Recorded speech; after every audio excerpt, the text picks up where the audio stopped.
Hey everybody, welcome back. Let's continue playing Beyond Shadowgate. We're about a quarter of the way through. Make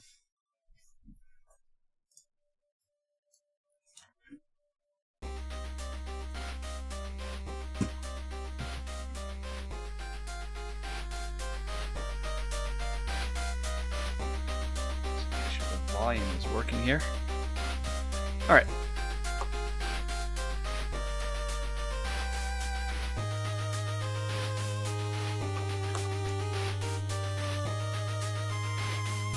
Alright, oh, there's chapters. I did not know there were chapters.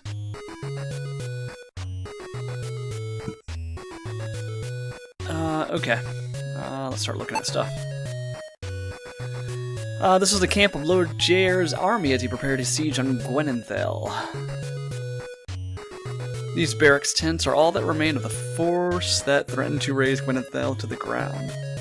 Tragically, I single-handedly averted, you mumble to yourself with a smile. Can I just take stuff? Can't take it. Okay. Nope, map's not completed yet. Or updated. So this is the Torlin Forest, you say to yourself, staring at the dark canopy of leaves high above your head. You've heard horrible tales about this forest, and looking at the foreboding trees, you worry the tales may be true. I shouldn't be doing this, you say, as you consider the perils of following Belisar. This is insane! I need King Aronde! The Wisp responds, there is no time, Del, and Belisar will easily detect and eradicate a troop of soldiers, but not you. You can return to the Fens and await your demise, or you can continue. I will watch all the same, the Wisp finishes. You sigh as anxiety grips your heart. Fine, Wisp. Do I have a chance, you ask? Teehee, we'll see, it responds. Ancient Fairy Stone. Cross great distances. I'm assuming I'll get a teleport spell. Ah, it's not working? How is it not working? That's so weird. Yeah, I might need to reconnect my my bot. It didn't say there was anything wrong. I updated Streamlabs and everything. It's so weird. Balls. How are you doing?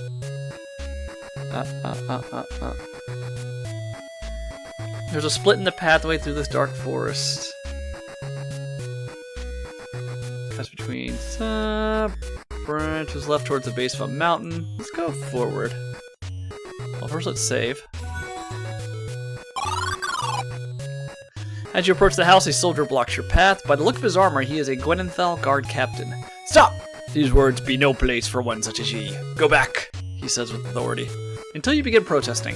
And protesting, and protesting. Finally, his patience breaks and he shouts, Enough! Quit your talking. Tell you what, go to the mine and find my men. Good boys, but lazy.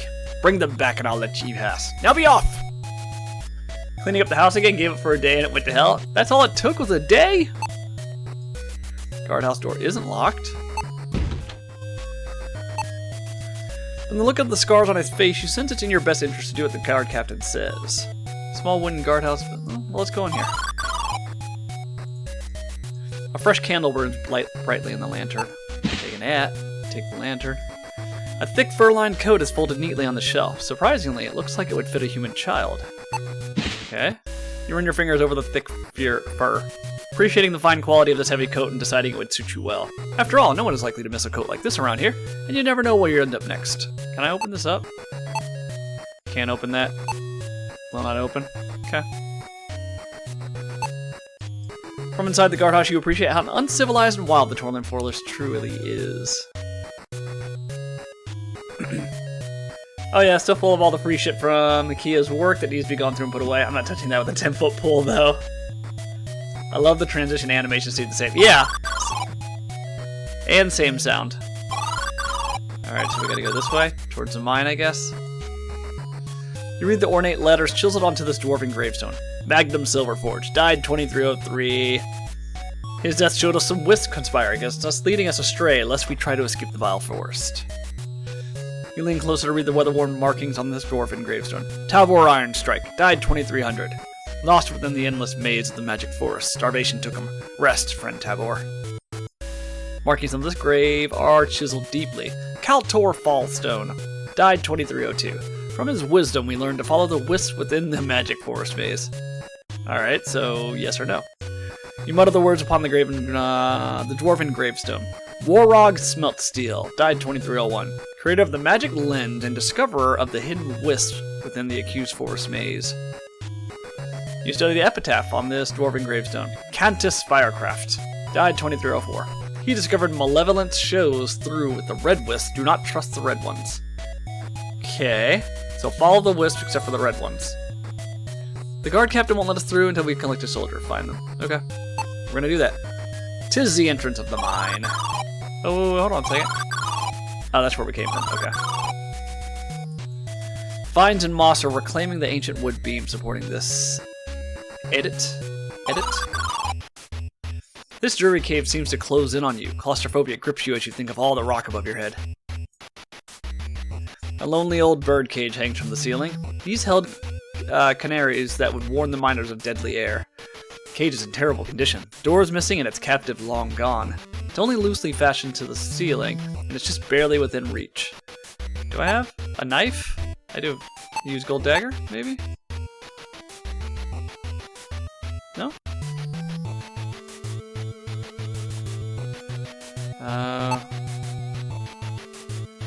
Yeah. Let's see if I can just take it.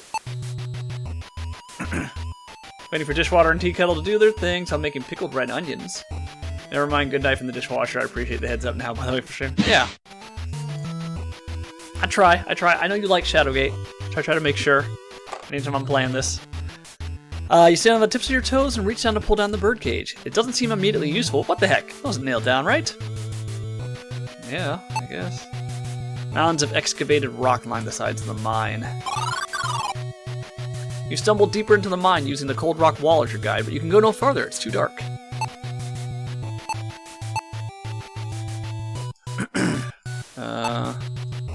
You squint your eyes as hard as you can, but to no avail. It's darker than a dwarven mine at midnight, you think silently. A fresh can. Okay. Use lantern? Oh, on the hook. There we go. Reaching high overhead and standing on your toes, you place the lantern on the hook, illuminating the dark corridor. A faint glint catches your eye, and you notice some rocks that stand out in the pile of crushed stones. They aren't precious stones, they're just mine slag, yet you're drawn to them. The rocks are deeply embedded into the slag, and they can't simply be grabbed with your bare hands. Can I use a dagger? Doesn't work. The music's pretty good. Okay. The path leads upwards towards a shaft. An eerie echo of rustling sounds off the rock walls. You see light entering from the top of the shaft. For a brief moment, you feel hopeful. This rope looks new. You're surprised to see it in an abandoned mine shaft. Okay. Tis a rock ledge overlooking the forest. Okay. Ew. The armor on the body of this young soldier indicates he came from Gwenenthel. The colors of Gwenenthel hang from the top of the long pole. The soldier didn't survive long enough to place the standard.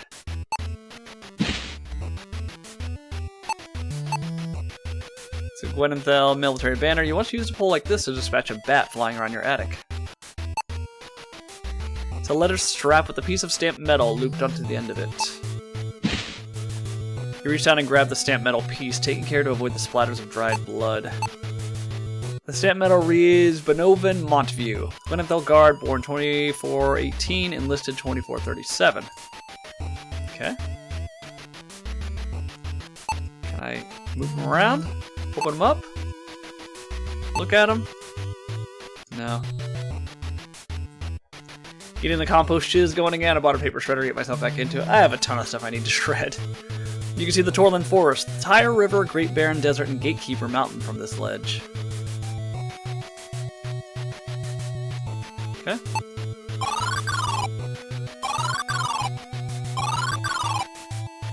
Can I take that? Can I take the rope? I don't know, I'm just trying to see. No. Alright, let's go to the left. I feel like it's death. The mine shaft terminates in a dead end. Literally, a body is slumped against the wall, covered in wounds. It's a leather sheath. From the size, it looks like it was for a short sword. Oh, you take the short sheath despite not having a sword. Maybe someday, you think. Ooh, what is this? Red eyes peer at you from the rear of the cave. You imagine they are responsible for the state of the young soldier. It's a small brass key. And a small metal tag. Body of this young soldier wears the traditional armor of Gwenethel. He's covered in bites and scratches. You take the key. Ah, damn it. Your dallying allowed the dire wolves ample time to assess you as no threat to their safety. Instead, they seem to feel you would make an excellent meal. Their powerful jaws make short work of tearing you apart. You have died. The sky is darkened and the world is doomed. Okay. Oh. Oh, so if I just back up. Yeah. Oh, it's easy enough. Okay.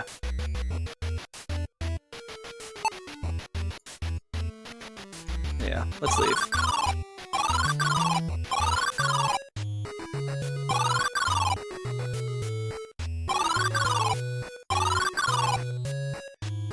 Use the whatever, the standard?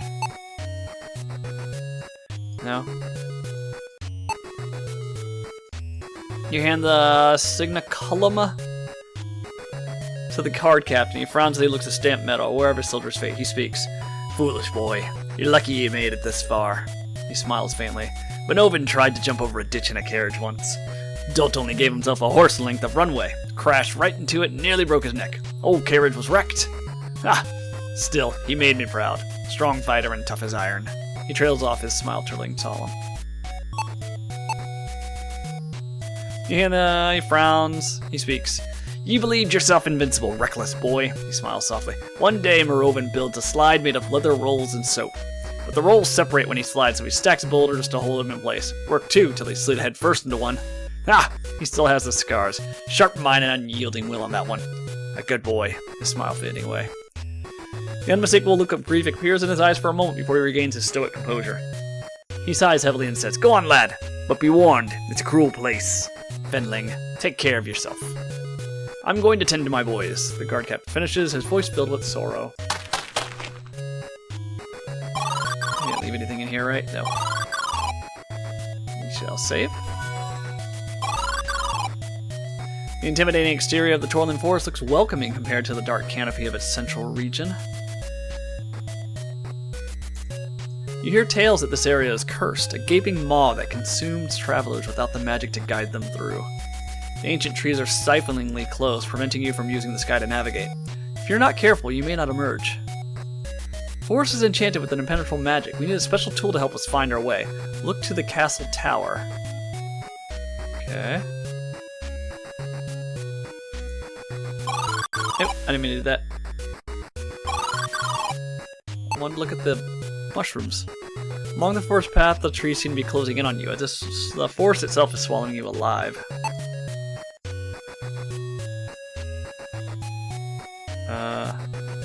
Okay.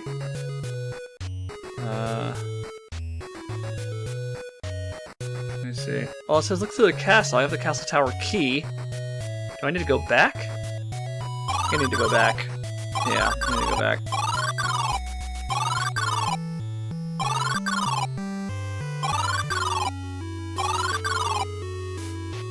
Castle tower is upstairs.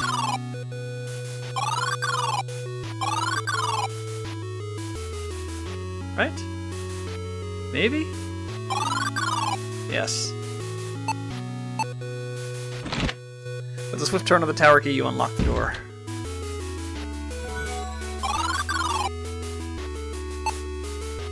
The strange archway leads back into the castle proper. Fresh roses fill a finely carved marble vase. The surface is lined with cracks. You think a gentle bump would shatter it. These small candles are burning slowly in their holders. The symbol of the quill and book are generally understood to indicate a library.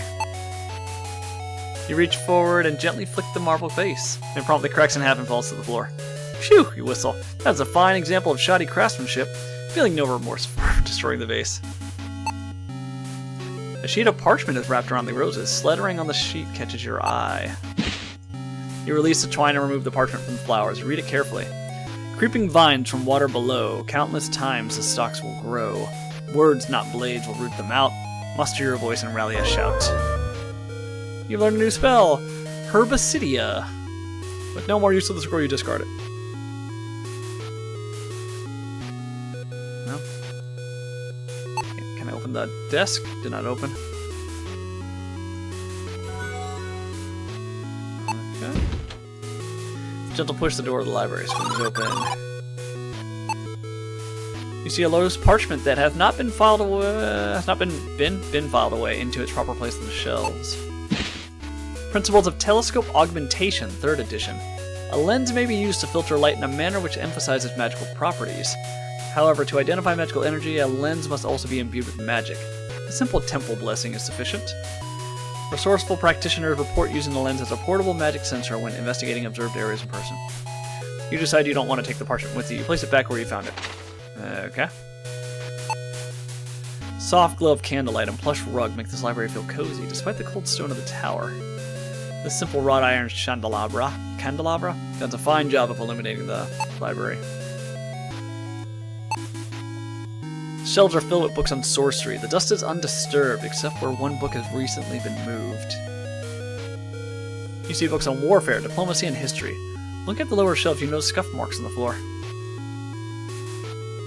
You select one of the books, The Travels of Gaethel, and thumb through the pages with your dirty fingers. Gaethel saw the chains that held the beast captive. Remove the silver chain, and thou wilt surely be rewarded with gold. Nay, I cannot, replied Gaethel, for the glitter of gold will drive man to ruin. Now quiet, lest I purify thee with fire. Gaethel then proceeds to add more chains. Okay. Wait, let me look at the top one here. No. Okay, so use.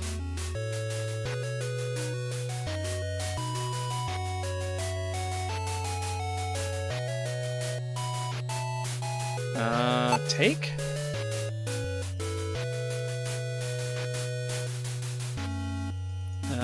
Weird. Gamehouse nostalgia vibes. Heavy. I love it. The music is good. The dust is undisturbed except where one book has been recently moved. So do I need to find a book then? What do I have? Sheath, standard, heavy coat. Alright, let's go. What if I use the rug? Did not work. Or at least back to the tower landing. Alright, so I need a I need to bless something. A lens. Don't have. Let's go upstairs. Let's see what's upstairs. Through the window, you can see just how huge and gloomy Torland Forest really is. Light emerges from the dancing flames, permanently fixed to the wall.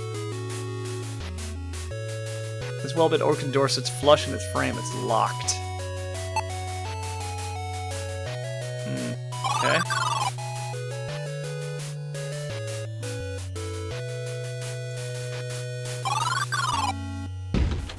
You open the door. Ooh. There's broken pieces of a candle on the ground below the candle holder. You wonder how the candle managed to fall. Very curious indeed. So I need a candle. A single candle is burning to the halfway point as the wax drippings collect in the holder. Use. You reach up and grasp the candle holder. You twist it gently, turning the candle holder upside down. You hear a simple mechanical click as the star chart releases from the wall, revealing a hidden compartment behind it. You see a faintly shining object in the wall. Is that the lens? Yeah. Feeling like a treasure hunting genius, you reach behind the star chart and grab the object. It's a spare telescope lens. This one lacks the faint magical properties of the one in the telescope, though. You pocket the spare lens, you'll have to figure out the magic part later. Yes, we go to the shrine. It's a three-legged stool, much like your mother's back in the Fens. She would give anything to be back home right now. Several strange runes are marked upon the red leather of this book. Something is missing from the setting and the cover. You notice a prominent green trim around the hole in the cover. So an emerald, I guess? Let me just look at everything else. This mounted globe shows all the known lands. You look for the fens but don't see it, which is probably for the best. One book in the shelf catches your eye. It looks ancient and worn. You grab the book and realize it's an old diary. You begin reading. I, Lakmir the Timeless, last of the Circle of 12, sit down these words as an account of my life and warning for the future. I toil endlessly, holding a spell of binding around the castle of last Shadowgate, keeping the evil within contained forever. The Warlock Lord's staff is lost within the caverns. I searched for it furiously, but lacked the ability to find it. It holds power, enough to resurrect Talamar. He's gone, but I fear his influence is not. You skip ahead. Rumors of assassinations called Lord Gyre to Gwenenthel. As his servant, I must follow, and thus my binding spell will fade. Talamar was vanquished 35 summers ago. Still, I suspect this rebellion is more than what it seems. You read the final entry. I sit in this tower, trying to unravel the events of Arande's kidnapping and Elrith's manipulation. It does not fit. The culprits seem to lack the cunning to mastermind this plot on their own. I must consult the auguries. Foul deeds are afoot. You return the diary to the shelf. Okay. Can I open? Did not open. As you reach out to take the book, you accidentally flip the cover open. Oh! A bright flame erupts in front of you. Within the flame, a figure begins to take shape. Got a jet for now. I need to get my hands into some house crap. Sorry, Hangmar, keep pointing and clicking for me. Alright, Paul. I'll catch you later. You've never seen one before, but you guess it to be a fire elemental. The being catches sight of you and darts forward. It wraps you in a fiery embrace. Your skin chars and blackens as you're cooked alive. Only your teeth and bones remain. The adventure continues, but not for you.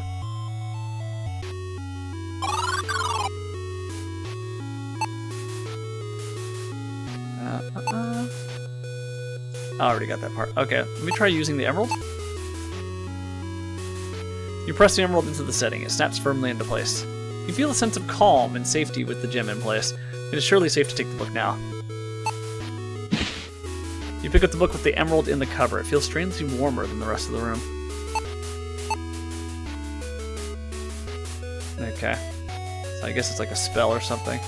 A large telescope is pointed towards a window. You can look directly into the eyepiece. Yes. Look. Yes. There we go. As you peer through the telescope, you notice the lens has a faint blue glow, seemingly a magical property. Let me take a picture of that. I imagine I'll need it. Your vision focuses on Torland Forest. From this vantage point, you see the maze-like paths that have left many travelers lost. You also notice a great deal of sparkling activity in the forest. Your wisp companion chimes in. The Wispkin of Torland. Mortals are not usually fortunate enough to see them. We could take this contraption with us. We could see the wisp when we're in the forest. An interesting point as you think about that. You step away from the telescope. Can I just switch out? What if I take? Fail to take it. Okay, so we gotta go get this blessed. As you open the door, a cool breeze rushes into the small chamber. Oh, no. You walk into the castle turret and observe a creature resting with a thick chain clasped to its neck. Its eyes open and focus on you. It looks uncomfortable and agitated, tugging at the chain securing it to the tower. You think it best not to get too close until you can calm it down. This creature must belong to the family of dragons, though a lot smaller than the ones you're familiar with. The chain around its neck is easy enough to open, but you know better than to approach an aggravated beast. A strange sound is coming from its belly. You think you just heard its stomach rumbling.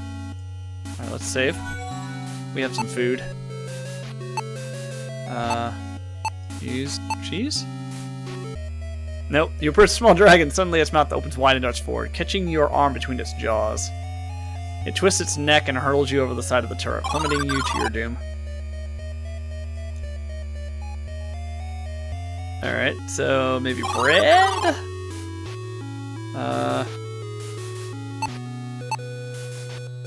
No. Alright, it needs meat.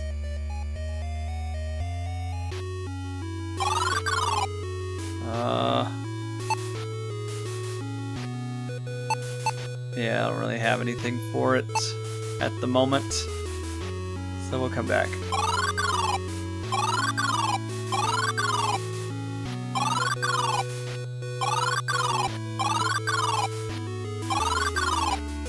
Alright, let's use this book. You hear a faint click as you place the book in the empty slot on the bookshelf. The sound of wood scraping on stone erupts in the room as the bookcase slides away from the wall, revealing a hiding space.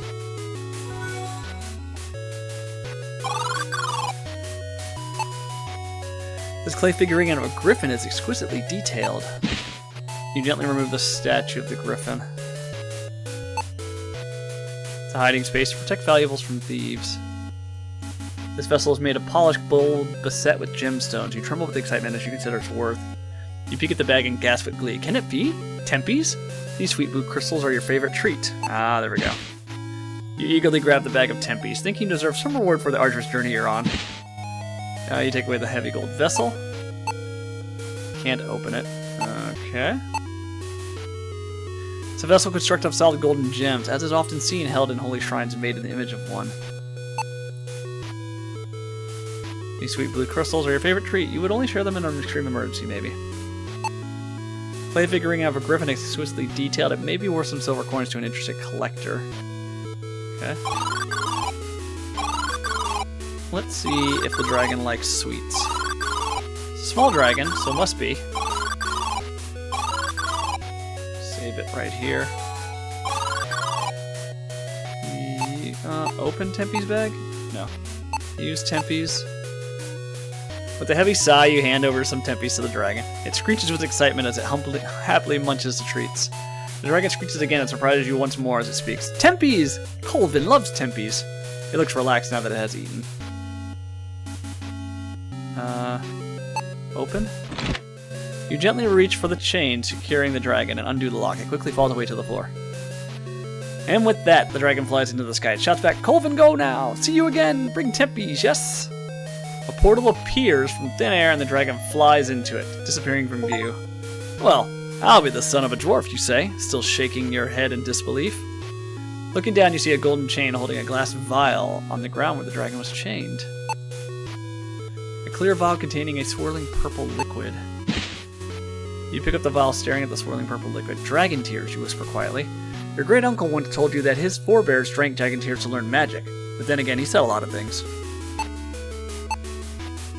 In Fendling folklore, drinking dragon tears is said to grant magical power to those who can tolerate the taste.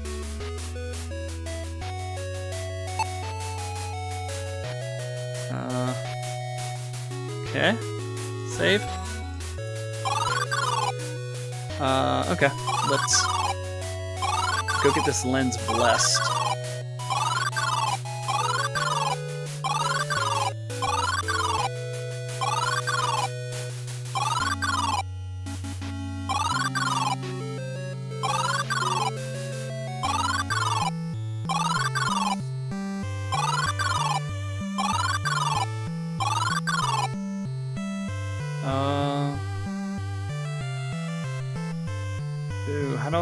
How do I get this blessed? So maybe I have to drink the dragon tears. Use, oh wait, oh here we go. Use lens. You place the lens on the altar, and after waiting for several minutes and seeing nothing, you wonder if something is missing. You mutter, I wish this would work already. Oh, speaks to Jar. There is unrest across this land. I've heard people speak of me in places I have not been. Though he wears my... Okay, yeah. Same thing.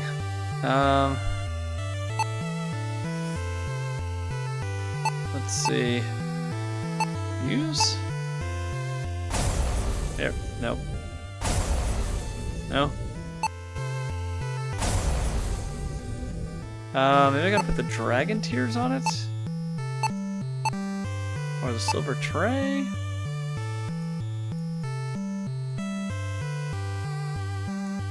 Huh. Altar made from is used for blessing objects. Huh.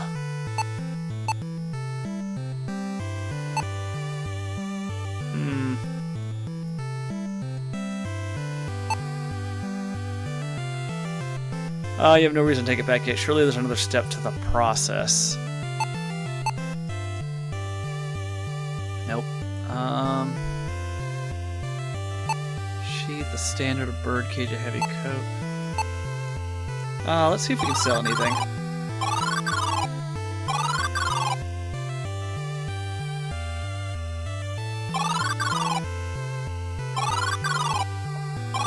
See if this guy wants anything.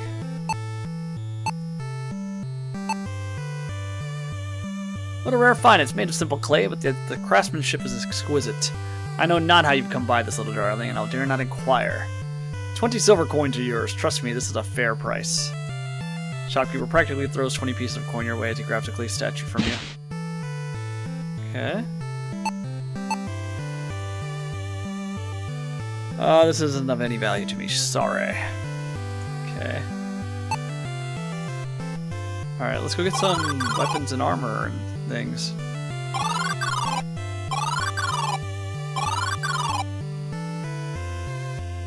$20 coins.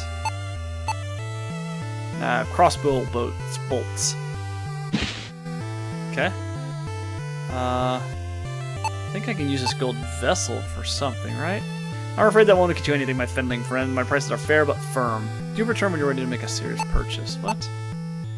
It's a vessel constructed of solid gold gems, as is often seen, held in holy statues. Oh, okay.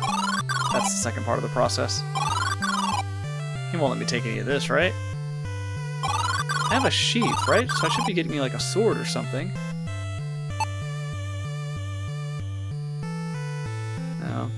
I don't see any sword. Oh, what about that? Speak.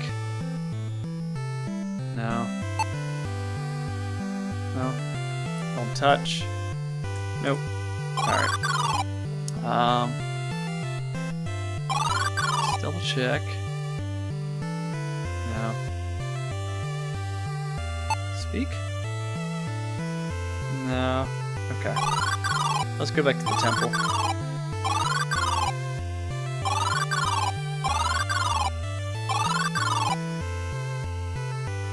Tempe's bag. No? Really? A thick book bound in soft blue leather rests below the altar. It feels wrong to borrow it. It's closed.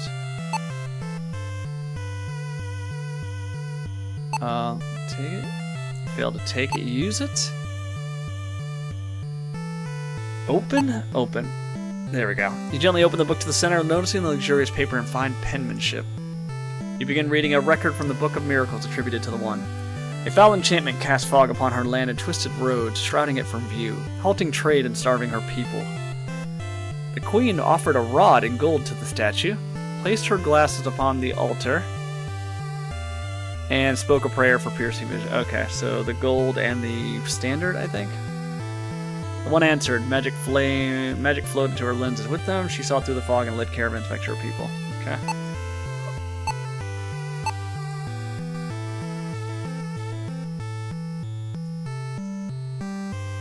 What?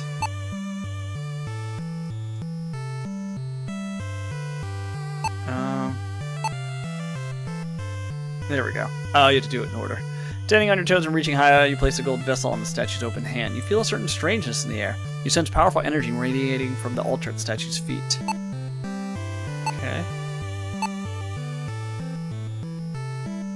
No? Let me look at it again. A rod and gold to the statue. Place your glass, spoke a prayer. Maybe I need to speak. You kneel before the statue, lowering your head and reciting a prayer for the one to aid you on your quest. Oh, there we go. The statue glows intensely, forcing you to shield your eyes. A loud crack breaks the silence, and you hear stone crumbling. You uncover your eyes to see a miracle has occurred, and the statue has been destroyed. You pick up the lens and notice it has a faint glow. It is now imbued with some magical properties. You're very curious about its possible uses. Cool. Alright, nope.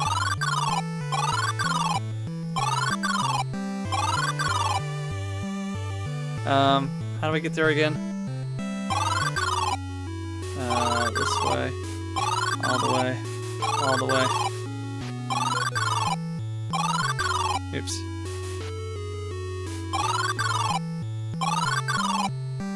this way.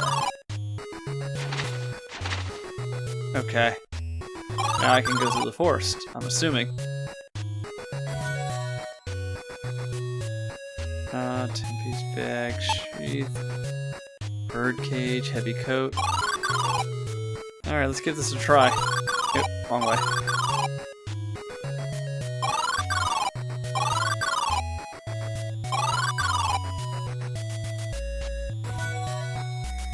Okay, use lens. You look through the lens, and faintly glowing green wisps hover silently in the air, pointing towards your path. You wonder if you should follow it. Let me go back and read these. They said the red ones you can't trust, right?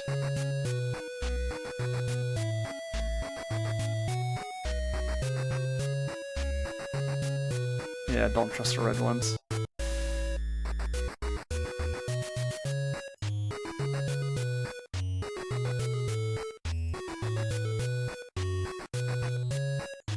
Oh, okay. Just don't trust the red ones.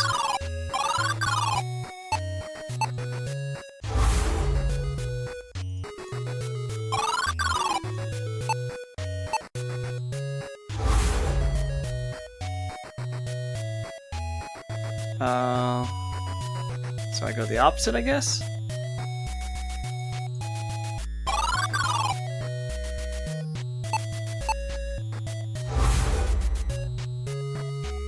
Okay. There we go. You step forth from the accursed maze of a forest into a quiet clearing in the woods. That is how you do a maze. Very short and to the point. A wooden bridge over a lazy river beckons you forward. Away from the hazards of the forest for good, you hope. The dirt wagon path is being reclaimed by nature. You imagine the road saw more action when the mine was in operation.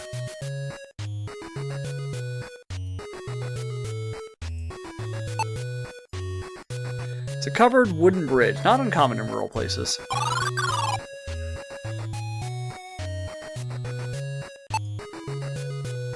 You don't have time to admire the scenery now, but you resolve to remember this spot next time you like to go fishing. A small shrub struggles to grow alone in the harsh forest.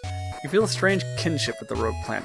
Keep at it, you mumble, encouraging the shrub to continue surviving. The dirt path leads to the wooden bridge. Oh, wait a minute. This is a small dirt path leading down to the riverbank. Let's go down to the riverbank. Look. The riverbank reveals the underside of a bridge. Crouching low, you can see this handle is attached to a lever that connects to a mechanism underneath the bridge. It's well within reach and can be pulled easily. Okay. You reach out and grasp the handle, pulling it down. The sound of a firm click is heard from the mechanism in the bridge above. Okay. As you turn to walk away, the handle resets to its original position. You also hear the mechanism in the bridge reset. It has undone whatever happened. Okay.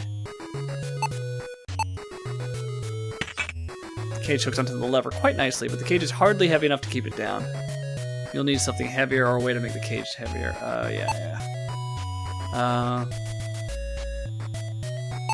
What do I have? A heavy coat.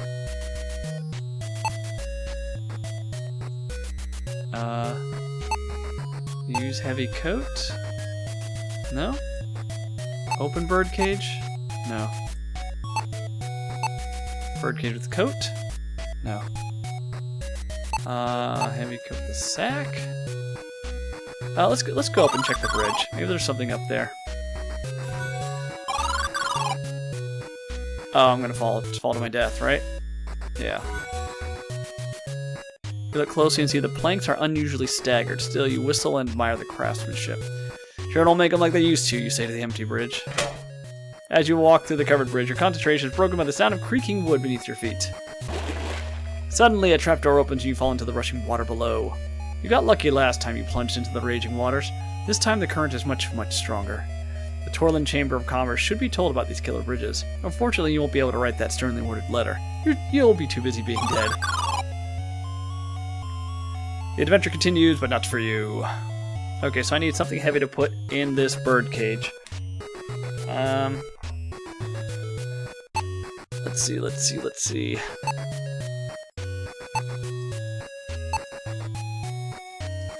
Maybe the stuff from the mine?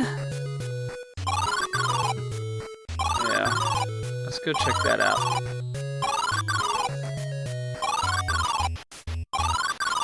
This. Mine slag. Use a sheath to dig them up? No. The rocks are deeply embedded, and you can't simply be grabbed with your bare hands. Maybe this? No. Huh.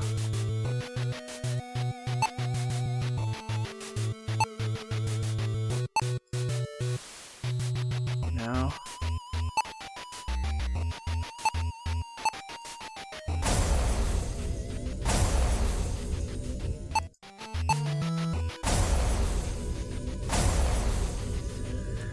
Okay. Let's look around just see if there's anything. Oh, what is this? Was that sledgehammer always there? Have a look at this. Hammer that's been well used and clearly on its last leg. It's got one last good swing left in it. I wonder if the captain left that for me. Need to pick up his buddy. Check this. What's over here? Anything? No. Alright. Use sledgehammer. A few quick swings, you're not only smash some rocks free of the stone, but you smash the sledgehammer as well. As you reach down and collect the unusually heavily rocks, you are filled with self-doubt.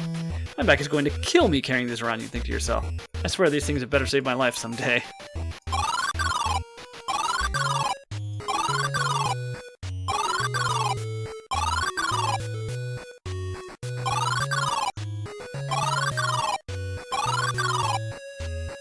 Use heavy rocks. You place the heavy rocks into the bird cage. No flying away now, rocks. You realize speaking to the rocks can't be healthy. You now have a really heavy bird cage. Good for you. You attach the bird cage full of rocks to the handle. The handle sinks another inch as it's pulled as tight as it can be.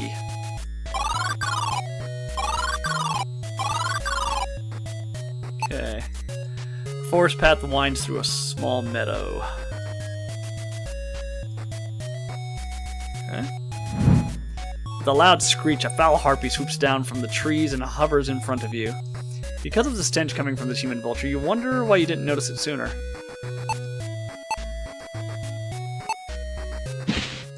Take a bolt from the quiver and load the crossbow. Huh! The harpy's eyes show the faintest glint of fear at the sight of the crossbow as you loose the bolt. The harpy nimbly dodges. If only there was a way to slow the harpy down. Ooh, can I oh, can I use this? No. He's about to kill me, isn't he? No. Use. Nope. Before you can act, the harpy dives at your unprotected head. Its claws rake your face, tearing away chunks of flesh. With your face a bloody ruin and your eyes gouged out, you fall to the forest floor, moaning as its poison finishes you off. Alright, so he's too fast.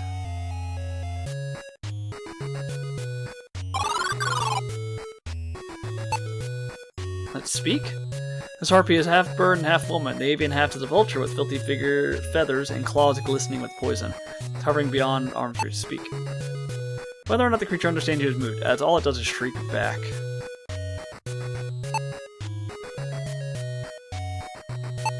Use heavy coat. No. I had to slow it down.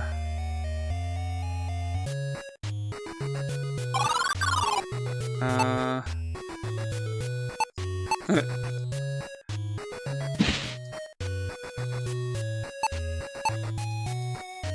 if I use the dragon tears? You pinch your nostrils together and gulp down the dragon tears. Tastes like the ocean. At the hint of grape, you say. Suddenly your body tingles from head to toe as words sing loudly in your mind. On frozen stone without a path in sight, a single word summons a bridge of light. So use this.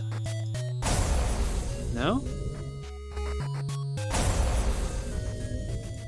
What does this do? On frozen stone. So it basically melts ice?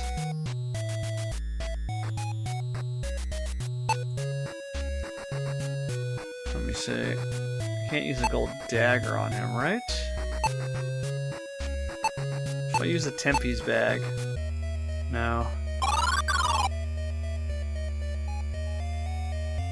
Slow him down. How do I slow him down?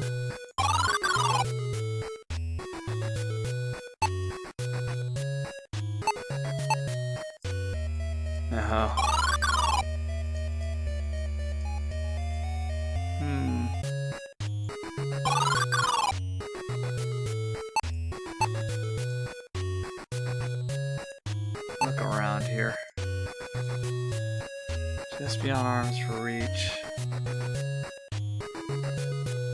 He's gonna keep dodging, right?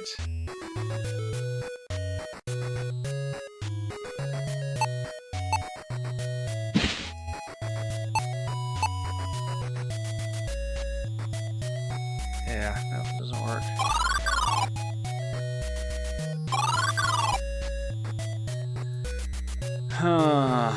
What do I have? What do I have? I have a sheath. Can I use this heavy coat for myself? You slip the coat on and start sweating immediately. Just pulling it off, you decide to throw it into your freezing cold. Okay. So empty sheath for a short sword.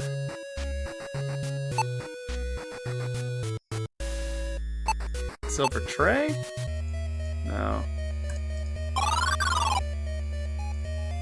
Huh, okay. What are we missing here? Let's see if I can use a gold dagger. Probably not. Yeah.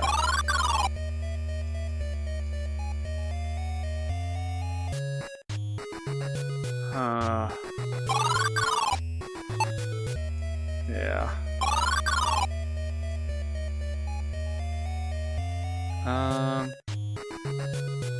Let's see. Oh wait, can I use the standard? There we go. The harpy darts towards you, claws out, ready to take your life. Before its talons reach your body, you thrust the standard into the harpy, impaling the flying horror. And then crossbow with bolt quiver. What? And then use that to finish him. Haha! The crossbow bolt pierces the harpy's flesh. In a moment, the creature bursts into dark flames and vanishes into floating ash. You take the pole with you. It could still have a purpose.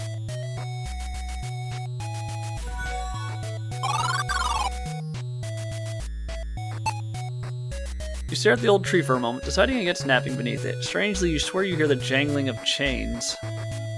Oh, there's chains right there.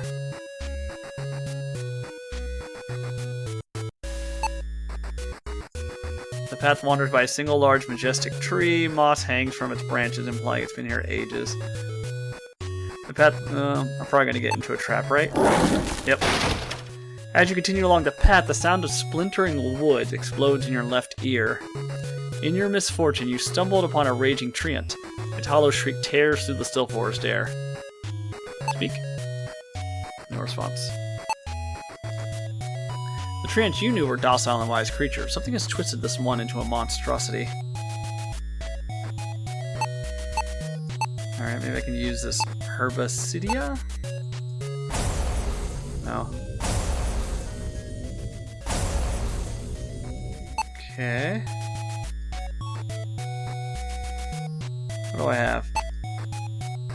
Bread, cheese, gold dagger, heavy coat, sheath, a Tempe's bag, a bolt quiver. Magic lens, a pole. It's a long yet surprisingly light painted metal pole. From a distance it reminds you of a staff. I'm gonna die. Sensing your movement, the roots of the treant slither from the earth and wrap suffocatingly tight around your waist. Pulls you headfirst into its maw and chomps down hard, giving you the worst splinters of your entire life.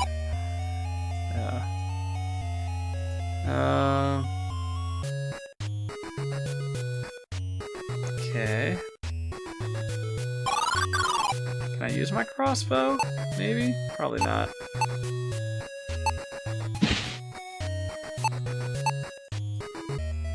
Yeah.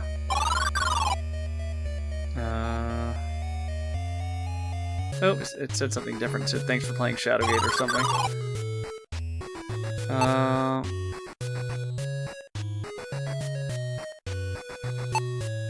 Can I light this dude on fire?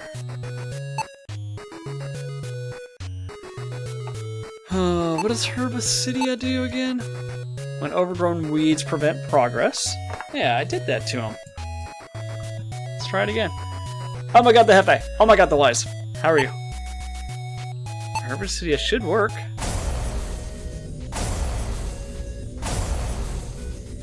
Maybe I need to use it on something? No. You're doing good? Good. How was your weekend? I've been replaying an old Japanese RPG on PlayStation. Lunar, Silver Star Story. It's really good. I have to like... Speak? Or maybe use Herbicidia on myself? No.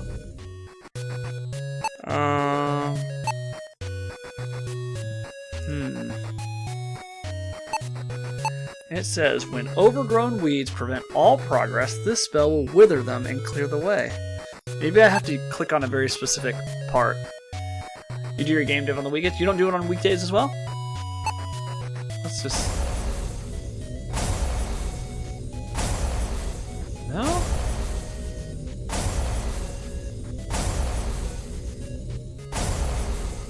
I would think this would be the spell. He's a weed, technically. Not at the moment. Oh, okay. You're out of the forest, but not out of danger. Wild beasts from the wilderness. Be prepared with your tools and wits. What am I missing here? You only did when you stream? Yeah.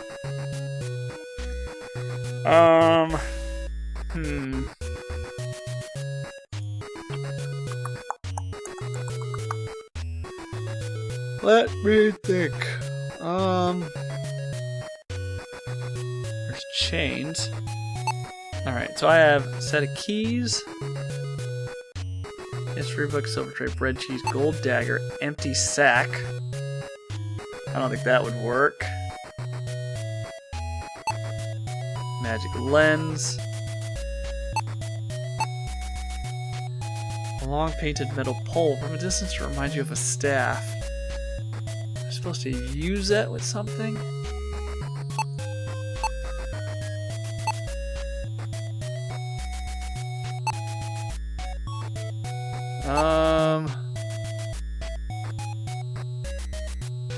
Huh. Kills me, right? Yeah.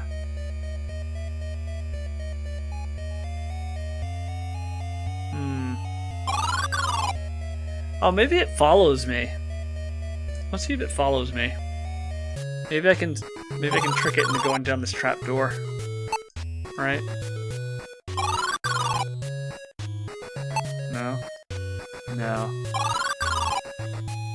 Huh.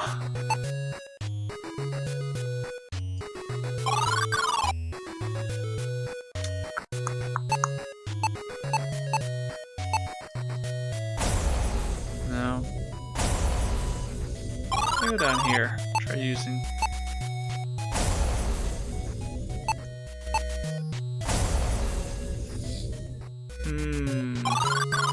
Okay.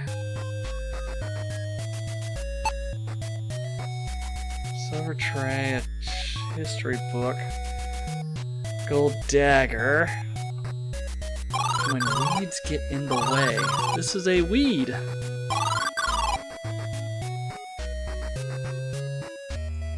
Yeah. It senses my movement. You have died. The sky is darkened and the world is doomed.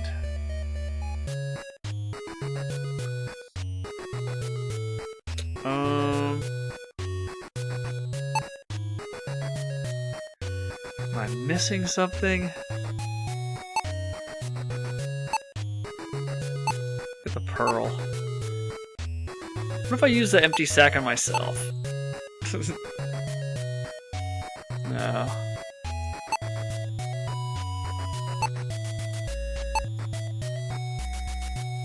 No. So, how is this Eventide? I'm good. I'm good. In virtual class all week, so I don't actually have to go into work. More IT training.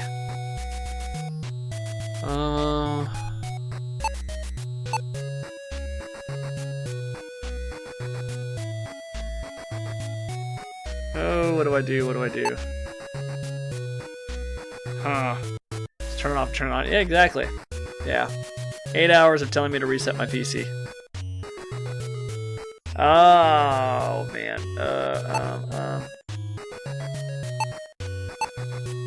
You remember thinking using thick burlap sacks like this to hold magical relics during your exploits? The dangerous relics, that is. Can I do anything with this sack? Can I use it to store things? No. If I open the sack, it's empty, so... Huh. Do I need to feed it something? Let's try that. Some sweets? No.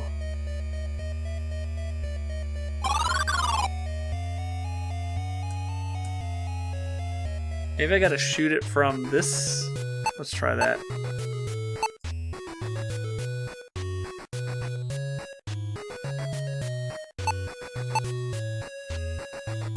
No. Let's look at it. The trees you knew were docile. Something has twisted this one into a monstrosity.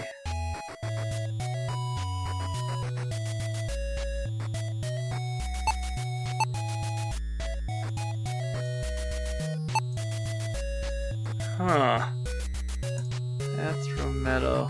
What am I missing? What am I missing here? Moss hangs from its trees. Oh, you know what? Maybe I gotta go grab the lantern and catch it on fire. That might be it. I think that might be it.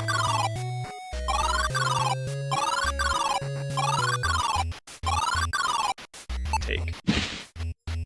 Now that I no longer need to come back here. I bet that's it. But it's not. I am out of ideas.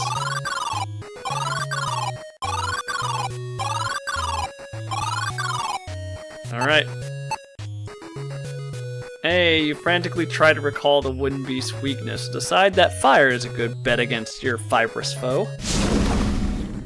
You hurl the lantern at the rogue treant and watch as it bursts into flames, quickly engulfing the monster. Sighing with relief, you resolve never to walk in the woods alone again if you can avoid it. Terrifying treant was burnt to a crisp. It is thoroughly dead.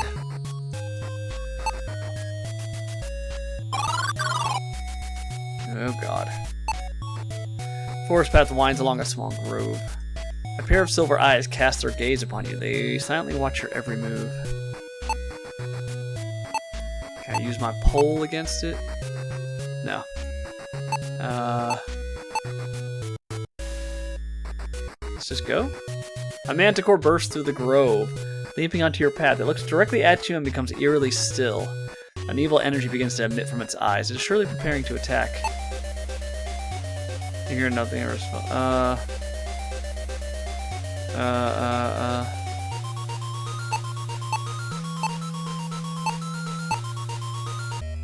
Nope. An intense beam of energy shoots from the manticore's eyes. GG. Hey, basement dweller fella. How are you? This game just came out a couple days ago, and it is amazing.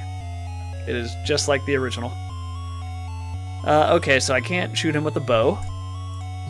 Oh, wait, maybe I can use a silver tray to reflect this light. Your body is bathed in the light and heat of 1,000 suns. How was your weekend?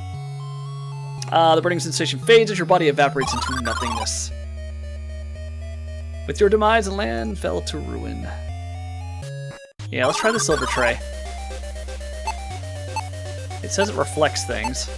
It might. Hey! As a manticore lets out a roar, you cower behind the silver platter as you hold it aloft. The beam of energy reflects off the well-polished servingware and directly back to its origin. The manticore groans in pain as its eyes burn. The creature reels in pain and lies on the ground. Even without its sight, the manticore senses that you're still near. Well, guess what, buddy? I'm gonna shoot you right between the eyes. Bow? Ah! With the manticore reeling from its own attack, you level your crossbow sights towards it, exhale, and fire. It's a direct hit. That crossbow bolt looks kind of big. The manticore tumbles over, dark blood slowly staining its fur. Oh! If you thought that the manticore threat had been dealt with, you thought wrong. Dead wrong. Its venomous stinger pierces your skin to deliver a fatal dose of poison into your blood. You do not survive for long. I should have used the pole. You have failed in your quest. All that you love will perish with you. Alright, use pole? Nope, that didn't work.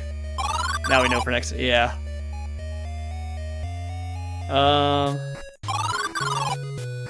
Do I use another bolt? Let's try it. Load it up. Another one.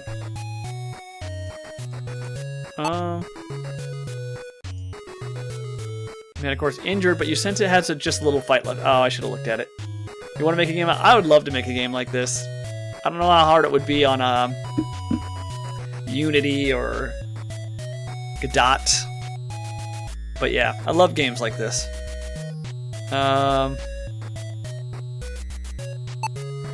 Alright, I need to finish it. How do I finish it? Do I just shoot another bow into his face? There we go. Godot would be easy? Yeah? I'd like to make something like this, or I'd like to remake Mansion of Hidden Souls. Which I think Mansion of Hidden Souls would be fairly easy, I think. Right? Because it does 3D, first-person 3D games pretty easily. And I would just lock the movement. I don't know that one. It's like Seventh Guest. Right? Except without full motion video, it'll just be all like actual 3D assets. You just have your locked view, and then like you hit left and it turns left, and then you hit forward. Yeah, that sort of game. Yeah, I'd love to remake the Sega CD version because the Sega CD version looks so bad. But you know, these are just ideas. I'm sure there's plenty of tutorials to make something like this. You felled the beast with a final crossbow bolt. Dark flames engulf its body as its ashes scatter with the wind.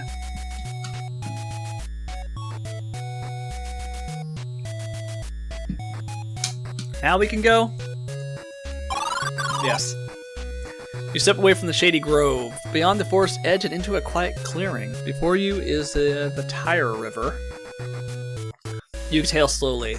Thank the one, I can rest. Becoming aware of the pain from several bruises covering your aching body. Knowing this is a shipping lane to Stormhaven, you plan to catch a boat and sleep like a log on the next leg of your journey. His stylish clothing contrasts with the wild nature of the Torland forest. He looks slightly less out of place than you. Speak. You wave at the merchant and point to the boat, asking if you can catch a ride. He looks at you, the boat, and then to you. I will say this about development, there are few things cooler than making a game, even a janky one. It makes you feel like a real life with it. It is really cool, and it makes you appreciate how much effort goes into making games. Like, especially the artwork, right? You could, I mean, they probably spent more than a few hours, like, making this scene right here. And as a player, you're going to look at it for maybe, you know, 5 minutes, 10 minutes tops. Yeah, it's a lot of effort for that short amount of time the player will spend on it. Love to have you join us, but as you see, we're locked in port. Damn Hydra weeds are a menace, I say. Oh, I have a spell for that. Cut them and they'll grow back double. Not sure when we'll get free Fenling. A boat sits on the riverbank ahead. The ramp is extended, almost welcoming you aboard. Save.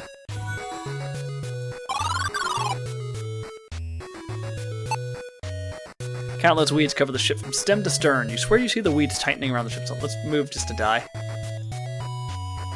You stroll up the dock thinking you'll start on your nap early. That is until hydra weeds wrap tightly around your ankles. Before you can shout for help, you're dragged under the water along the underside of the ship's hull. You notice a good amount of barnacles in the worn hull before you die a lonely death at the bottom of the river. It's a sad thing that your adventures have ended here. Call back to the first one. Alright, let's go and use our spell.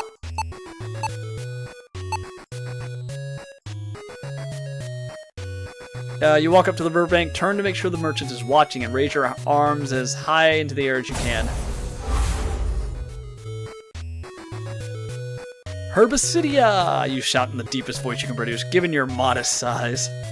With the magic spell spoken, the hydra weeds wither and fall away from the hull of the barge, freeing the ship. You're welcome, you say, giving the merchant one of the finest smirks ever seen this side of the Tyre River. Challenge with this system is all with this game is all the systems it requires. Yeah. It's only then that you realize he's been looking downward the whole time. Oh man, is he not gonna let me? Let's talk. It's a lot of coding, it would get complicated. Yeah. I'm just thinking you'd have to, I mean, if it's like any other like programming languages, right, you're dividing up into like different functions and different classes and like run states. What's it? Sorry, I dozed off there for a second. Well, look at that. Those nasty brambles decided to just give up and release the ship all on their own. Little Fenling, today is certainly your lucky day. Let's board and soon we'll be heading down the river.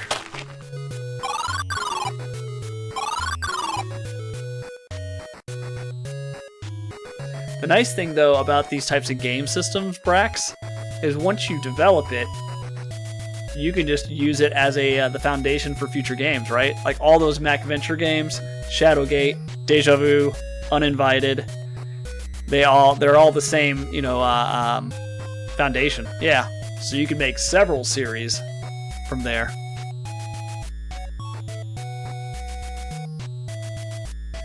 Let's look at them. You can tell by his confident stance that this is the owner of the merchant ship. Merchant ship is loaded with cargo bound for ports along the Tyre River. Let's speak. Welcome aboard, Fenlin. When you're ready to go, head to the foredeck and take in the view, the merchant says. Foredeck. The barge pushes away from the dock, groaning and creaking as it slowly sways side to side in the churning waters. You briefly struggle with your stomach, trying to keep the bile down. Thankfully, your nausea quickly passes. Waves of chilled mist roll over the edge of the barge deck, quickly becoming so thick that you can't see your feet. After I finish the level in my current game, I'll start looking into a new project. Something like this would be fun. Yeah. This would be very cool. That's it, I'm done with the cold for good, you say, resolving to adventure in only tropical climates henceforth. The mist keeps rising over the deck, turning into a thick and cold fog. Something isn't right. Laughter echoes through the mist. It sounds like it's coming from all around you. A raspy voice hisses. I see you, Fenling. You should have kept to your own affairs. Suffer and drown.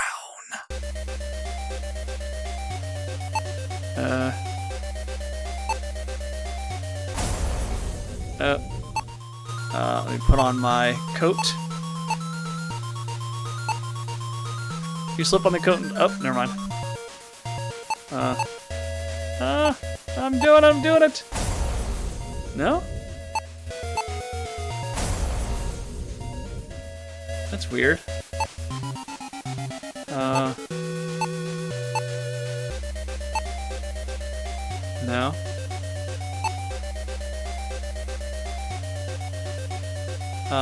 Fog. What do I do with fog?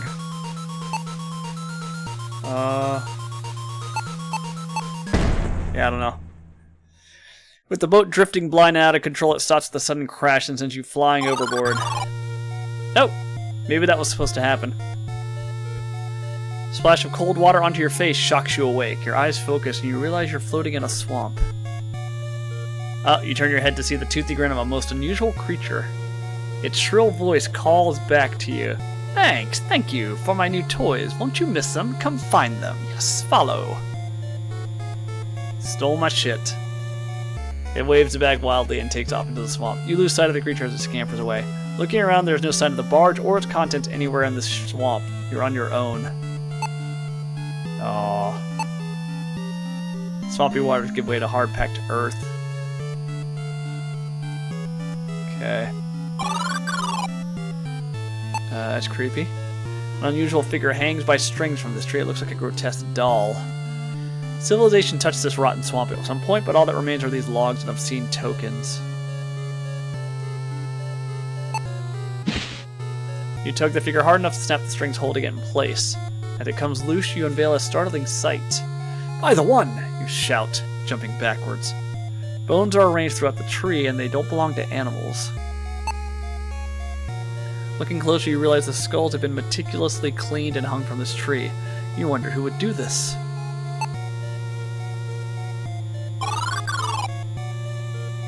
Oh, another fairy stone. Once I get teleport. Staring into the distance, you see a large house.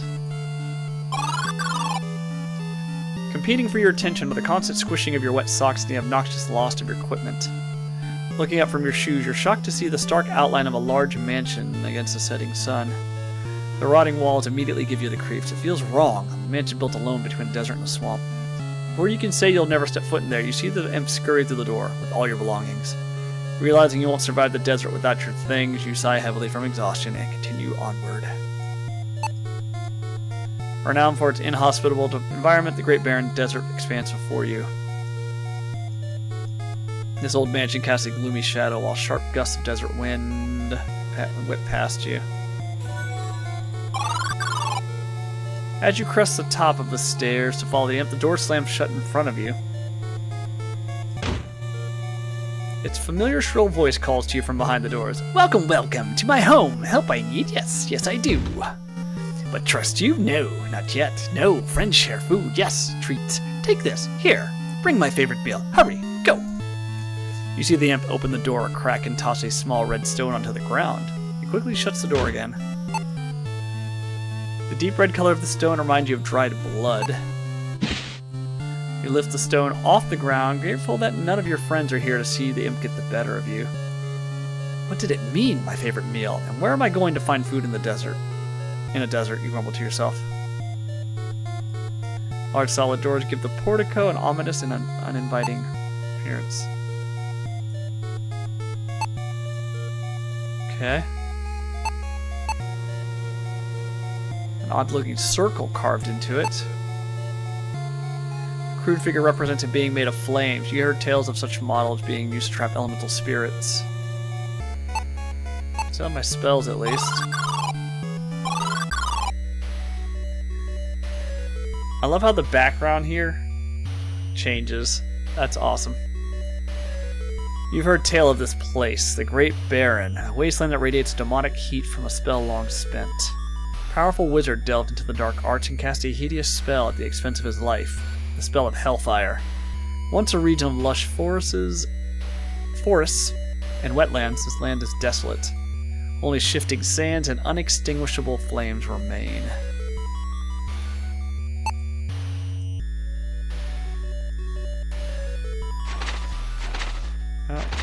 Not on the second part of the map yet? Darn. This appears to be a nexus point where the pipes meet. A simple metal footbridge allows for passage into the desert. Metal pipes lead eastward. There's a set of dunes ahead. Then beyond that is the near infinite vastness of the great desert.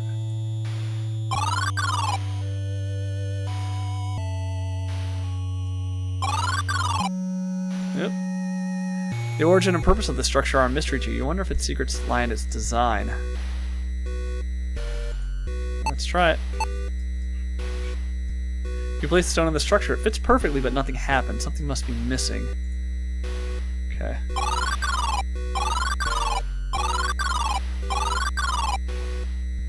No?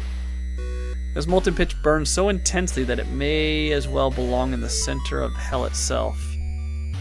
There's a square knob on the top of this post. It looks like it's missing a piece. Square knob, okay. Alright, let's go into the desert. Ooh, hold on a second. My dog is doing this thing where he scratches at the door to let him to get in, and then Scratches to let himself out.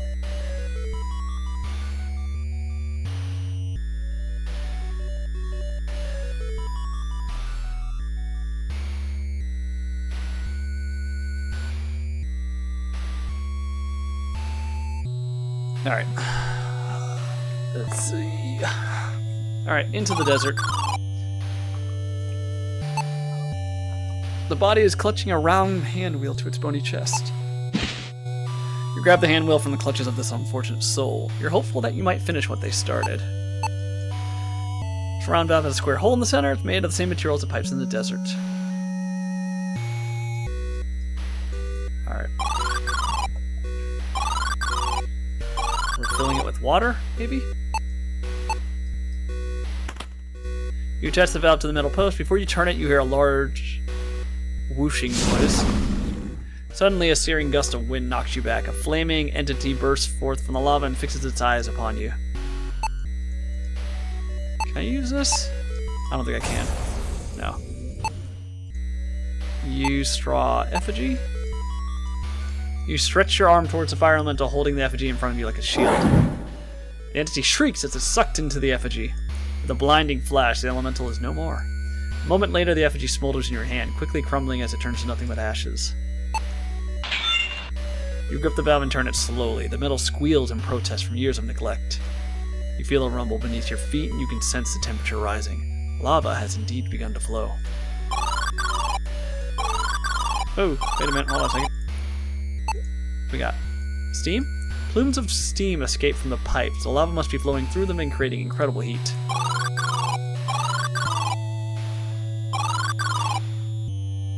Now we do the occult stone. A thrumming noise rises from the structure. Your hair stands on end as power crackles through the air.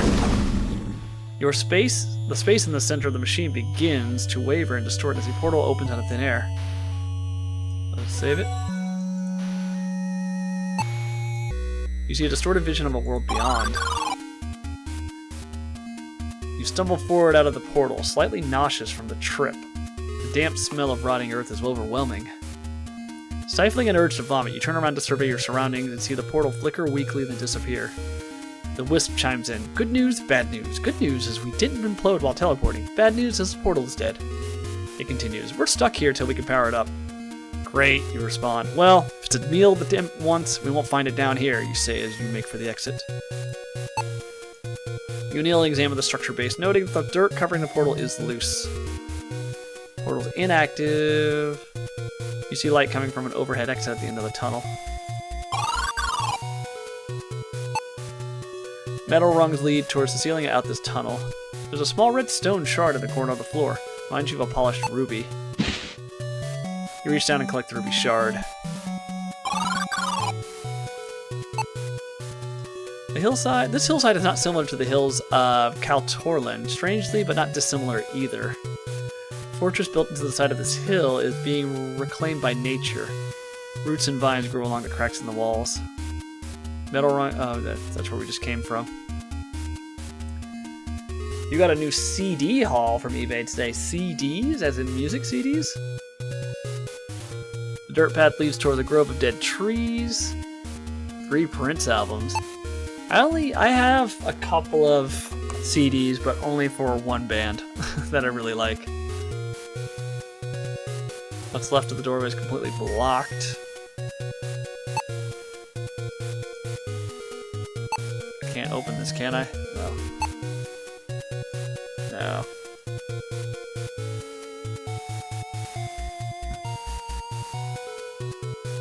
Yeah, I am like almost completely dependent on YouTube and Spotify nowadays.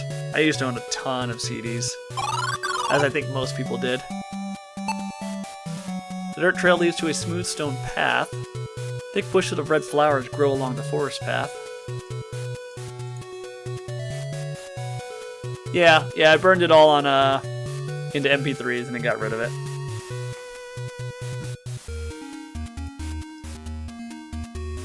Oh, man. I didn't realize that was a ruby shard. Holy crap, that was hard to notice. I was just clicking on things.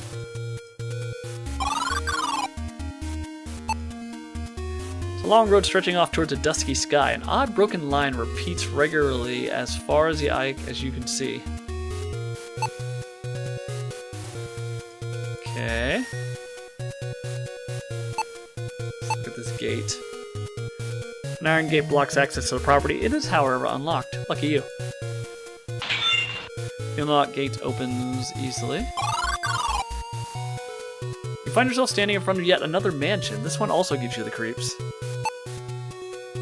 From your low vantage, you see a bulkhead on the side of the mansion. It's a rounded box made of metal. You wonder if something could be inside. I like physical media. I'll rip it to MP3, but I want it as a CD or record. So I do have some Blu-rays of some TV shows that I really like, or some movies that I enjoy. But for the most part, I stay digital. I like not having like a whole lot of clutter or owning like a lot of things. You pull down the small panel on the front of the metal box. A key. Small key inside. A key dispensary. How convenient, you remark. I'm all about clutter. I used to be. I used to be a huge collector of a lot of things. But I kind of just, I don't know, grew out of it, I guess. And I realized I was spending a lot of money on collecting things. And that's when I started like offloading a lot of my stuff. A bulkhead key. Oh, for over here? Okay. Let's look at these statues. A statue of an athletic young man wearing a loincloth and holding a sword. It seems out of place near this mansion. Yeah, it's gonna kill me. Statue, yep. Let's try it. Front doors are open. You pull on the door handle gently at first and harder, anchoring your foot on the frame and straining fiercely. It does not work. There's no opening this door. It isn't locked. There's an unseen force at work here. Probably gotta go to the bulkhead first. Yeah. Is that another? What is that? Blood? Deep red stone resting next to the cellar. Oh, okay. So that's a piece of stone. The red on the wall is like the glowing. Yeah. Look like blood. How many shards do I need? Yeah. It's a cellar bulkhead door. A heavy padlock and thick chains are keeping it tightly shut. You unlock the padlock and slide the chains off of the door. You lift the heavy doors and reveal the passage to the cellar. You're standing in a part of the cellar that is mysteriously frozen. What's an eerie mansion without an equally creepy cellar, you mumble to yourself. You're familiar with storing ice in the cellar for use during the summer months, but this is ridiculous. There's a large hole at the base of the flight of steps. These steps descend from the... Okay. You see a strange stone altar. Can I do this? You recite the spell, the wisp responds. Even if you were good at magic, which you aren't, it won't work in this place, Del. Oh. Well, you know, I had to try. So let's check the cellar, or the altar. Magic is not your expertise, but you know an unholy altar when you see one. Gazing upon it fills you with dread.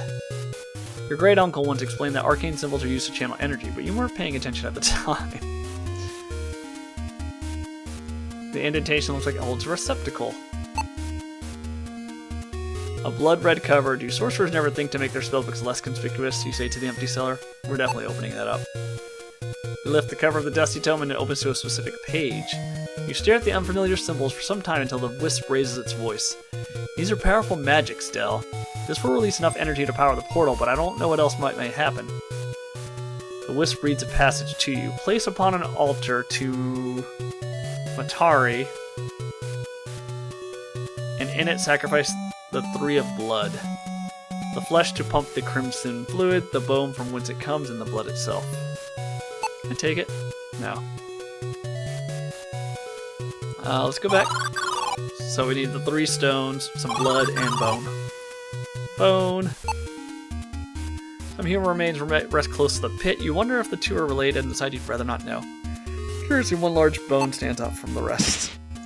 You're strangely drawn to the large bone. You pick it up and take it with you. You peer into the darkness, but fail to see the bottom of the pit. So dark that it's hard to see up these stairs. The stairway looks carved out of earth rather than made of wood. Suddenly, a gust of wind sends you stumbling down the stone steps. A bloody horror appears at the top of the stairs. The room has been enveloped in a bloody horror. The sight fills you with intense dread. There's no way forward as long as the evil is in your way. Alright. Yeah, okay, he's just gonna chill there.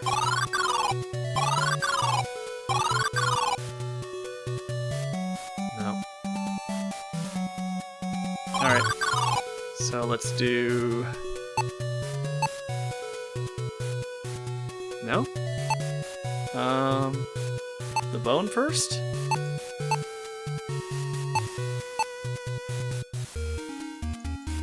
Use?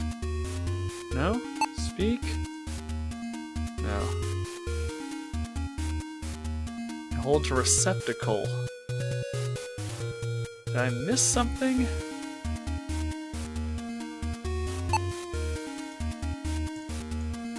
Let's see. Place upon an altar to Matari your vessel, and in it sacrifice the 3 of your blood. Right, the ruby shards. The flesh to pump the crimson fluid. The bone from which it comes in the blood itself.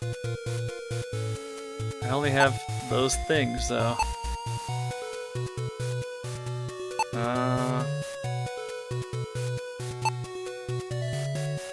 Maybe there's a way to get rid of the evil. Can I take any of this? No.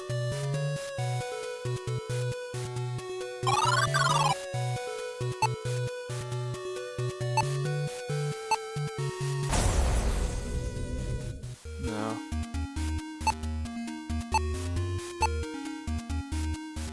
No.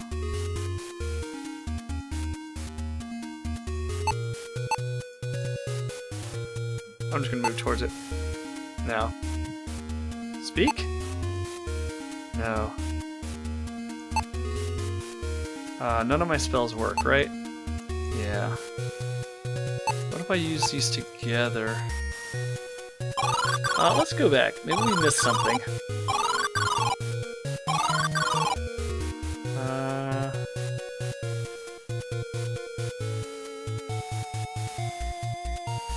Can I take the sword? No.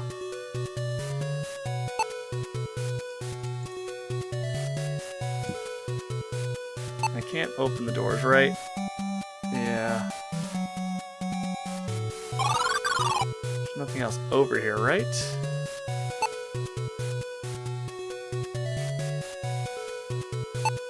Moss? Can I take the moss? No. Let's go back.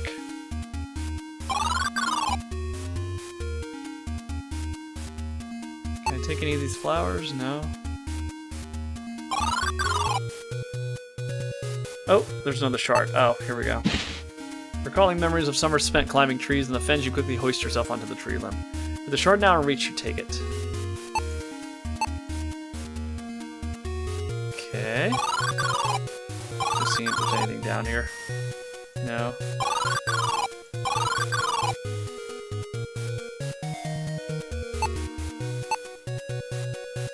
I can't use a bone to get the fortress out, right? No.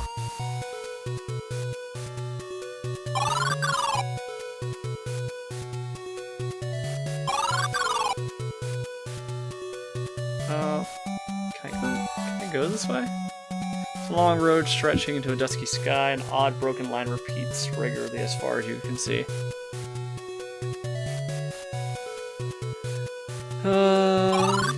Okay.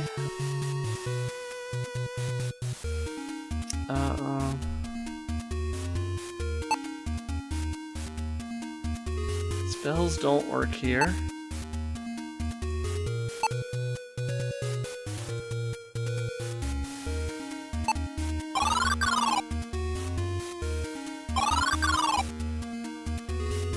What happens if I close the door? No.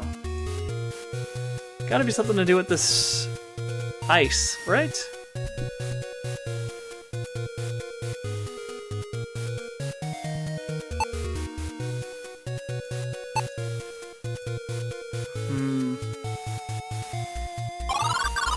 I need some sort of receptacle.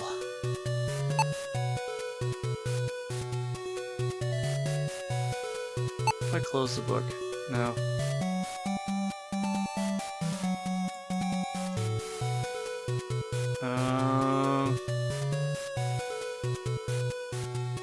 A receptacle. Don't have it.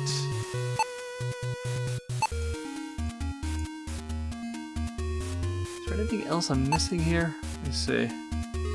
It's a wall of ice in the center of the cellar. Oh, wait a minute. No. Spells don't work at all.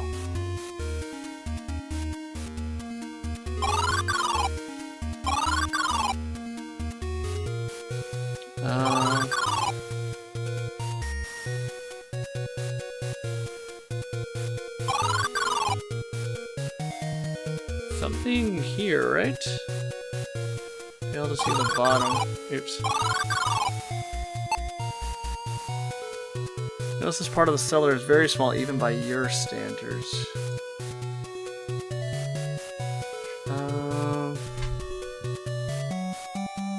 Nothing works, right? Yeah. Yeah, so I literally have these two things. I mean, I have 4 shards now. Maybe now I can do it? Let's try it. No.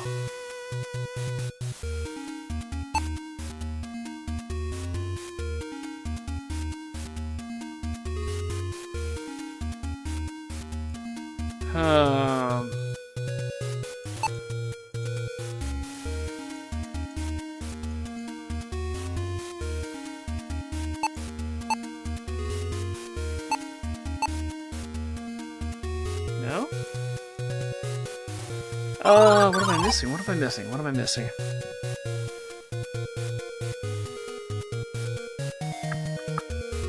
Well, let's try using the book again. Terrible curse blocking me. I noticed the skull is of a particular shade of ruby red. Yeah. Am I missing a ruby? I have 4 shards. Oh! You look down and notice a red glow from your pocket. You reach in and withdraw the ruby shard. Oh, okay. I was just missing the one. The glow intensifies as the shards float before you. The blinding flash of light, the shards combine into a beautiful red gemstone. The ruby pulses with radiant energy. With a terrifying moan, the spirit reels at the sight of the stone. The horror is sucked into the stone, trapping the devil. Or trapping the evil. The large blood-red ruby feels cold in your hand. The skull is gone, but you can still sense its presence. You're about to climb the steps when you hear the wisp speak. That stone harbors an evil entity, Del. It's dangerous to carry it for long. Be rid of it, and let's be on our way. Alright, let me save. Maybe I'm supposed to use it here? No. I need a receptacle still.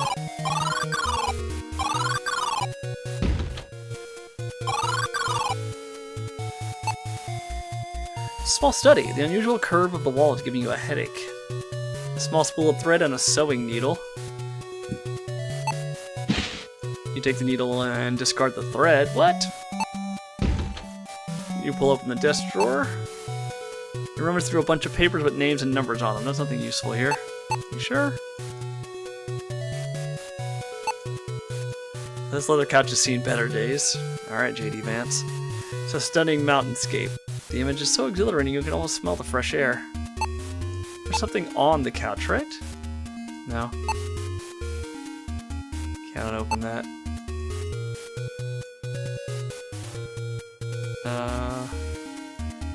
Small study. Let's go. Oops. What's over here? It's a room with a long dining table, most likely a dining room. You give a long whistle as you walk into the room. It's an impressive sight. You have to remember to book a place like this for your next birthday. It's a study with a desk and a curved wall. It's a bouquet of blue flowers. They would look great on a tombstone. However, there are none in sight. The wisp speaks to you. Food, Dell. You're here for food, not flowers. You're not here to loot this mansion, but this strange bowl has you oddly fixated. You decide to take it with you. Metal bowl with unusual symbols etched into the side. It looks like it belongs in a magic ritual. Thanks for the obvious hint. It's a painting of a soaring eagle holding a snake in its talons. Charred wood rests at the bottom of the fireplace. Wooden doors closed. You see a game room complete with a chessboard. Come back to that. Kitchen looks to be newer than the adjoining rooms. It's a good place to find something edible for that imp.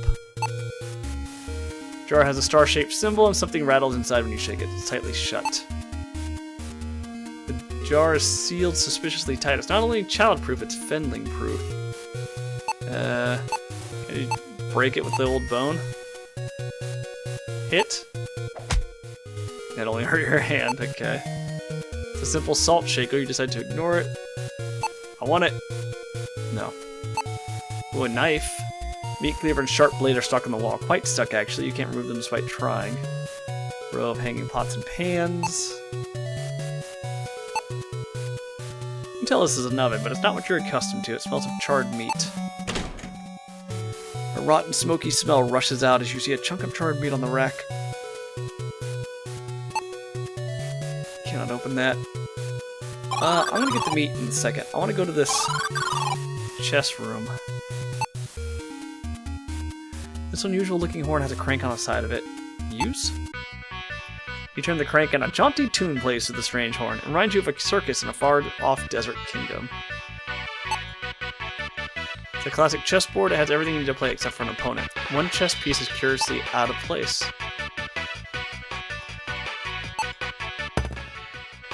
A lack of symmetry on the chessboard annoys you enough that you slide the piece back into position. After resetting the board, you hear a faint click come from the cabinet across the room. After pulling on several of the knobs and handles, the doors finally give and slide open. Someone left a hammer here. It looks out of place in this game room. You reach into the drawer and take the hammer. Games room is an unusual place to store tools, you think to yourself. Best not to dwell on it. The man in this painting gives you a penetrating stare. He seems almost alive. You've seen some unattractive art in your day, but this may be the worst offender. An unseen force blocks this door. As you continue to search, you suddenly feel an evil presence trying to take over your mind. You feel like you're going insane. You're overwhelmed in seconds, unable to stand against this evil force. You close your eyes and open them to see the bloody skull grinning at you once more. Your quest is over. Ooh. You have died. The sky is darkened and the world is doomed. So I need to be much quicker. Yep, so it resets the timer, it looks like. Swing the hammer, and with a crash, both the hammer and the jar shatter into pieces. Aha! You shout. You were right. There was a cookie in the jar. You gingerly grab the cookie with all the glee of a child sneaking sweets before bedtime. Cookie's delicious. It looks like devil's food cake. This ought to satisfy that thieving imp. You grab that chunk of meat and take it with you. You turn the burnt meat over in your hand, hoping it's not a heart, and failing to think of an alternative hollow muscle. Weird description.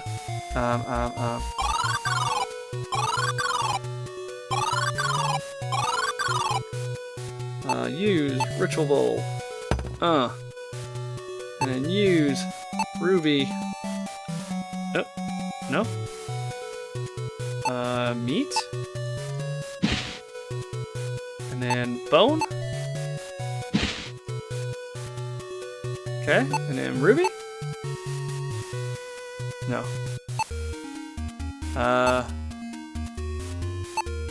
then use book. No. Look. Okay. Place upon the altar the 3 of blood, flesh, bone, and blood itself. Oh, use needle on myself. You grit your teeth and wince in pain as you pierce your finger with the needle. Small drop of bright red blood slides out of the needle. There. You add the bloodstained needle to the bowl. Blue flames rise from the bowl.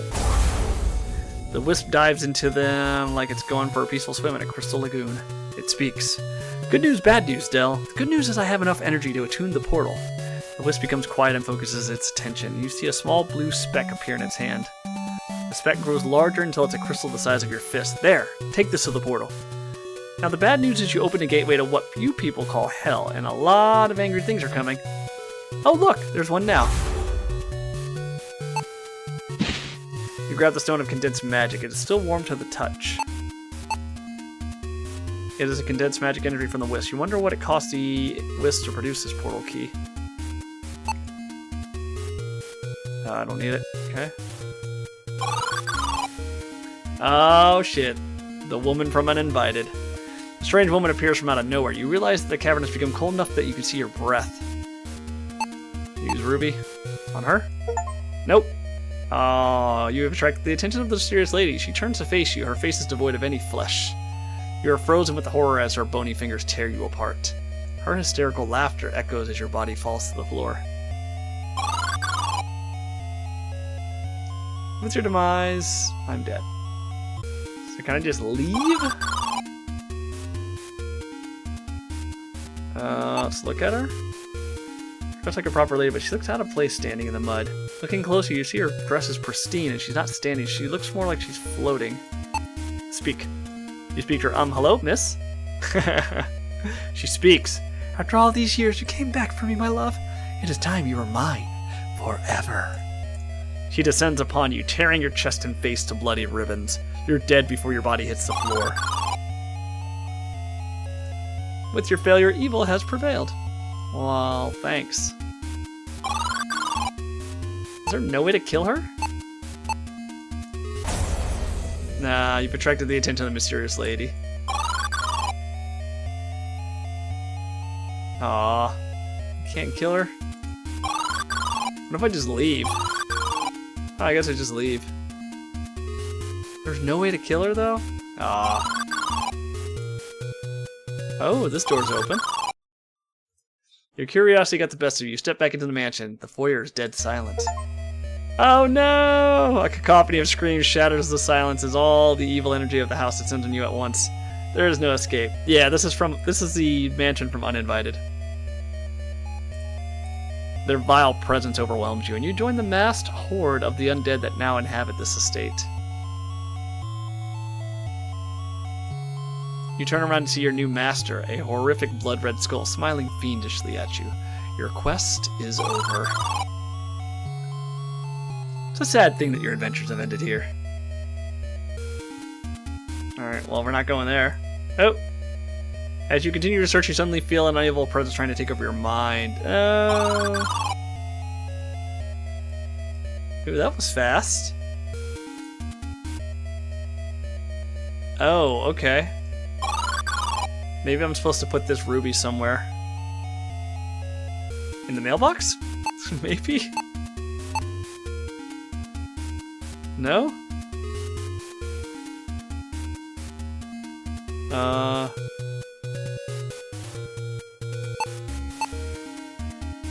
Oh wait, I know what. Let's drop it in the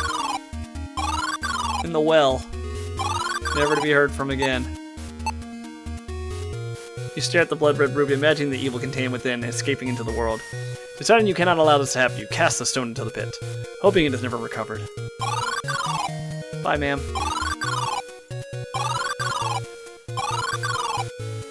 A rumbling noise approaches you from the distance. You turn to see two intensely bright lights moving towards you. You stare as they grow larger and larger. They're headed right for you! I want to let it run me over. It's a long... yeah. Yeah. I want to make sure I get all the deaths.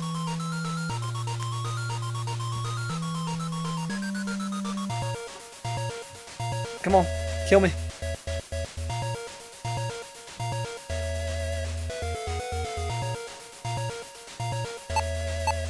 I want to eat the cookie. No.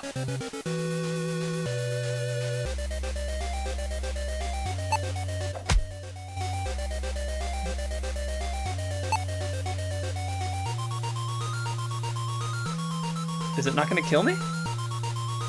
I'll wait 30 seconds. It should kill me, right?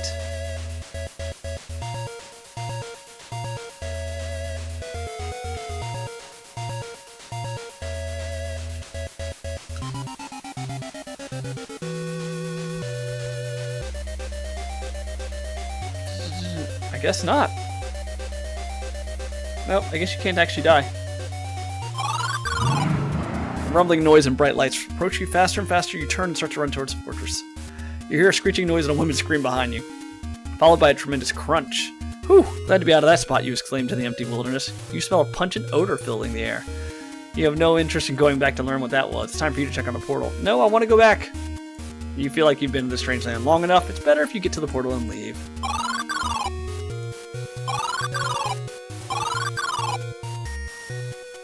Yeah, okay, fine. Use Wisp Stone? Right? Hmm? No?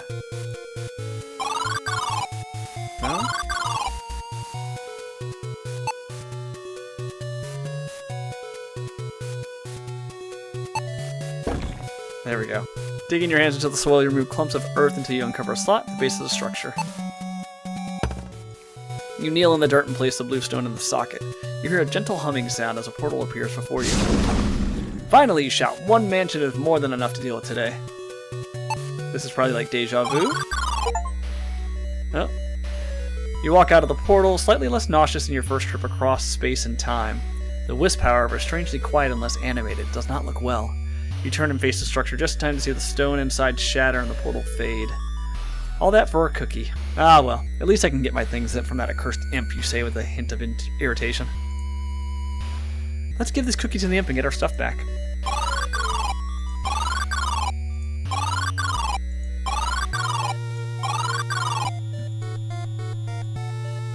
Hit. Nope.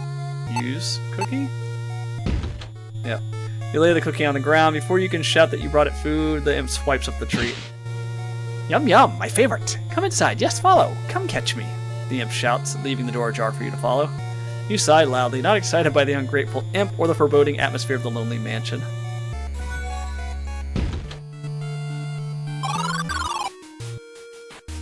Seconds after you enter the room, a gust of wind slams the door shut behind you. It's locked tight. The door handle feels odd, as if it's vibrating. A force must be holding it closed. Fear washes over you as you realize you are locked in this mansion, and without your equipment.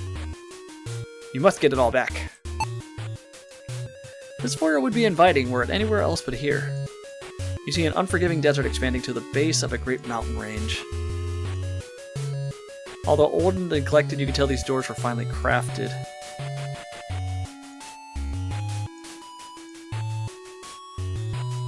Alright. With a quick push, you open the door. Did not open. Oh, hell no. As you enter the scullery, you feel a tightening sensation around your neck, squeezing harder and harder. You shake your head, the sensation quickly fading as you emerge from a mental fog. The scullery has not seen chef or servant for many years.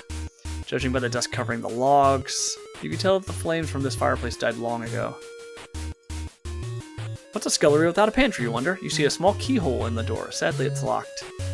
Simple metal chalice sits atop the counter. It's empty. Take the chalice. Dried herbs hang from the ceiling.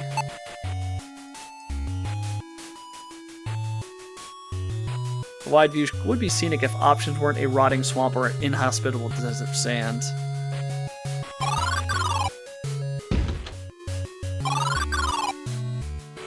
Ugh, lots to do. There's a suspiciously wide crack in the floor. You'd have to get closer to see what's down there. Is it this? Let's look. Painting of a beautiful night sky filled with stars. There's a small depression in the canvas. Use? Open? Hit? Okay. Use? Oh. Oh, what? Purple tentacle?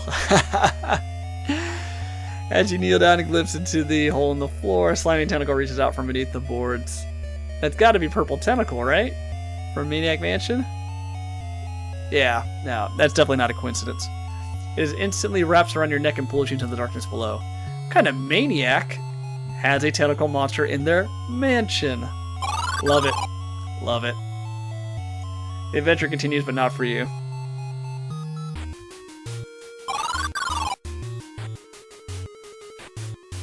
Let's open this door. It's locked. Open this door. It's locked. Oh, nice. I got here at a good time. Hey, Lucidius. Yeah, this game is great. The stairs ascend to the second floor. You notice several strange grooves at the bottom of the staircase. Probably means they move, right? No? Hold on a second. So, what's this door? That's the stairs. Locked door, and way I came. Yeah, okay. How was your weekend? Let's look around. Luxurious rug depicts a single fern. Beauty contrasts the rundown atmosphere of this lonely mansion. This eerie painting depicts a night sky hanging over snow-capped mountains. A strange golden sun appears out of place. Can I use? Take? There we go. You jump and grab the golden sun, pulling it off the painting. I know where that goes. That's locked. You notice several deep scratches near the lock on this door. No. You save. Ooh. The entrance to the attic is ahead. In his haste, the imp must have dropped the magic lens. You take the lens. Thankfully, it's not even scratched. Not too bad. Lots of footballs. Took my car into a random shop nearby for repairs. They want to charge me $2,000 for some strut repair. Ugh. Yeah. Yeah. $2,000. They're definitely trying to put one over on you. Although simple in design, you can tell this door is locked. See an unremarkable hallway with a single door. Before we go up here, let's go do the sun coin before I forget. Nope. Right there. Hold on a second. There's a small depression in the canvas. No? Oh, wait a minute. It's probably where the moon is, right? Yeah, beautiful night sky. Never mind. Wait, can I flip the coin? Sun coin is made of solid gold. It was attached to the painting by metal hooks protruding from the back. No, okay, never mind. Yeah. Yeah, they're trying to get money from you. The simple hallway contains a single small window and creaky floorboards. The view of the open sky contrasts you with the oppressive feeling you have inside the mansion. A small rolled parchment scroll sits on the floor. Take the scroll. You unfurl the scroll, reading a sentence that makes you feel most uncomfortable. Banishing the incorporeal. If processed with the proper lab equipment, bile or blood from a spirit's beloved produces a purifying liquid. Sewage is a discrete source of the samples needed to synthesize a purifier that will exorcise the spirit from reality. Alright. That's locked. Okay. Painting of a forest. Strangely, all the trees look dead. That's locked. You enter the room just in time to see the imp scurry up the stairs and pull them shut. A shrill voice comes from above. Sorry, Fenling. Nothing I can do, you see? I'm alone here. Alone. I was. An intruder came, yes, and disturbed my home, my peace, and did horrible things. Now the home is angry. It's talking. Fortune, I saw your ship. Yes, you. I had to make you follow, you see? I had to take your things or I'm done. Fix what he did. Stop the voices. Make my home quiet. Do this and I'll give it all back and more. More. Okay. Attic stairs are set. Yeah, and I can't do that, right? They're closed. You have no way of reaching them. You'll need to do what the imp says to get your things.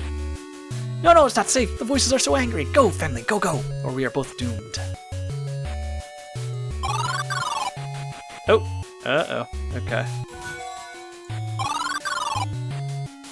Ooh, this is cool.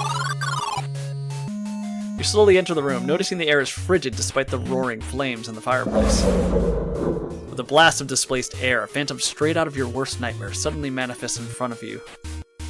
Numbing cold comes off the creature in waves, chilling you to the bone. A small voice rings in your ears. Del! Flee now! I know not what this is, but I sense a vast evil. Run, you fool! The wisp shouts. Nah, man. I want to get all the deaths.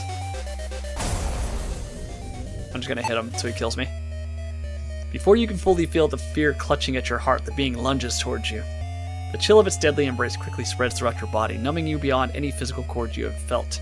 You feel your strength, your very essence, slowly being drained away until you are left with an empty, shriveled up husk. You have died. The sky is darkened and the world is doomed. Let me try using the spell on the fireplace itself. Yeah. Use?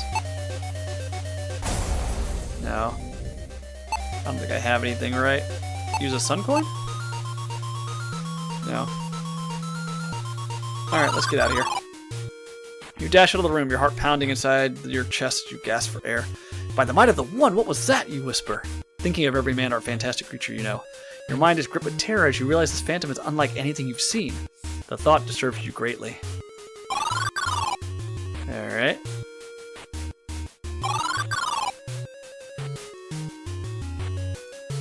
It's locked, right? Yep. They're both locked.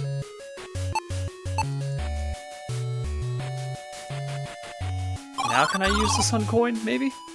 Oh, something catches your eye as you descend the steps. One of the doors is open. It's not like this earlier. An eerie glow radiates from the armor. The metal plates clang against one another as the suit shakes violently. The phantom has followed you. You think you should not be here to see what happens next. I mean, I definitely want to see what's going to happen next. This parlor holds a single suit of ancient armor. Being alone in this room is unnerving. Kill me. You waited too long to make your escape and pay the price for it. The suit of armor steps from the pedestal and charges at you. The last things you see are pinpoints of red behind the visor as the sword is driven through your heart. With your demise, the land of Cal Torlin fell to ruin. So I basically have to get him to leave the room so I can go do things, right? Yep. Oh. And now he's gone. Ancient armor is similar to that of a commander. The fingers of the right gauntlet are spread apart. Cannot be taken. So I need to put something in his hand. Maybe a chalice? I don't know. Probably a shield.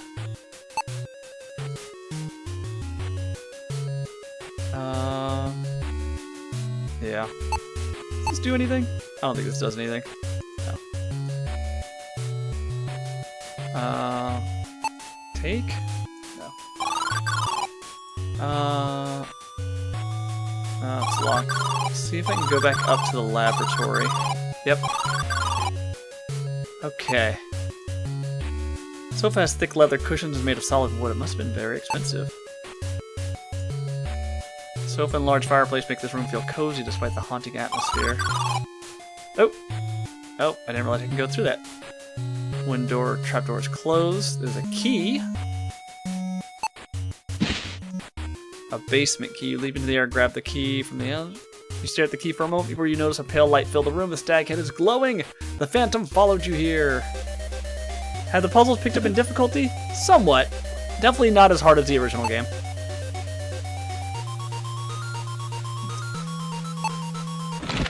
You reach up and slide the latch over, unlocking the door. Open the trapdoor? Use the latch and the trapdoor quickly drops free, opening with a bang. I want to die. Kill me. Moved by an unseen force, the stag head floats from the wall and stops directly in front of your face. Its lips part in a wide grin, showing two large sets of teeth. Suddenly, its mouth opens wide and chomps down to your neck. The blood sprays onto the wall as you fall to the floor. It's not long before you bleed to death. Yeah, there's only been like 2, maybe 3 puzzles where I was stuck for more than like 10 minutes. But I was able to eventually figure it out. You failed in your quest. That's okay though. You can see another room to the back. Strange, where's my sub taco? I swear I subbed on your last stream. I thought you did too. Yeah. Yeah, I don't know.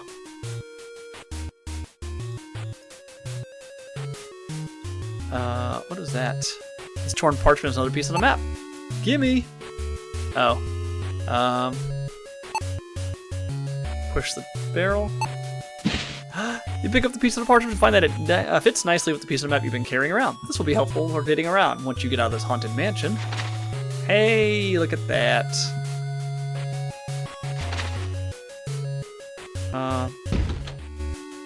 Save. What if I say no?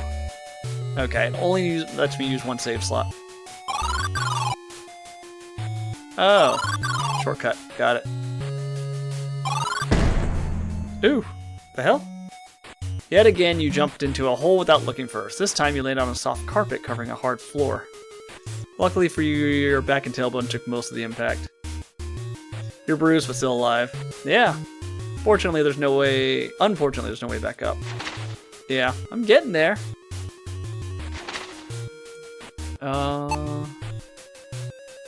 This small purple skull makes a morbid bookend. Taking that. This heavy floor is flush with the wall and muffles incoming sounds. The book is titled Summons and Rituals. You recognize it as a band tome. Filled with knowledge unfit for mortals. Creatures of unnatural origin, while not bound to all laws of our dimension, may be influenced by our actions and materials. Often what unleashes an entity can also expel it, if reversed in its entirety and accompanied by naturally opposing items. In the case of impure amorphous aberrations, pure crystalline salt is opposite in both form and essence. Apply corporally. However, some spirits require additional coaxing and a blend of materials familiar to the shade sources necessary. Finally, it is helpful to focus the entity to one spot as you work. Several candles and a charm will suffice to snare it. Okay, so I need to draw like a pentagram or something? There is a book of architectural plans. The text is a hastily scrawled dwarven language of which you are vaguely familiar. The location proves difficult for obtaining materials and for construction, but the family is paying extra, so don't mind.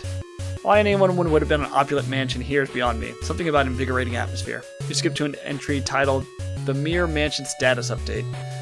Has 3 injuries now. The revolving panel, the first floor stair mechanism, and now in what crew call the Crusher. The crew forgot the wall lock mechanism sinks into the floor. Luckily, the custom door wasn't installed and Will Mike got out. Plans were for a mansion, but the additions make a fortress. At least the end is in sight. Chief Architect Lissa Bryan. You spy a very old tome on the top shelf. The ink faded and the pages brittled with age. It's titled The Great Upheaval. History was forgotten what once was. Our lands as we know them are very young. Much existed, well before we planted our roots. A great society thrived, capable of feats we would call miracles. Travel to other realities was a commonplace activity. Such power begets hubris, and their boldness was punished. The one sent a flaming star to end their reign and begin anew.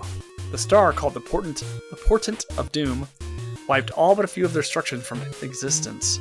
Large circular constructions. Okay. You open a journal observing the beautiful calligraphy. The sun and moon have circled many times, yet we do not forgive the transgressions of the accursed Circle of 12.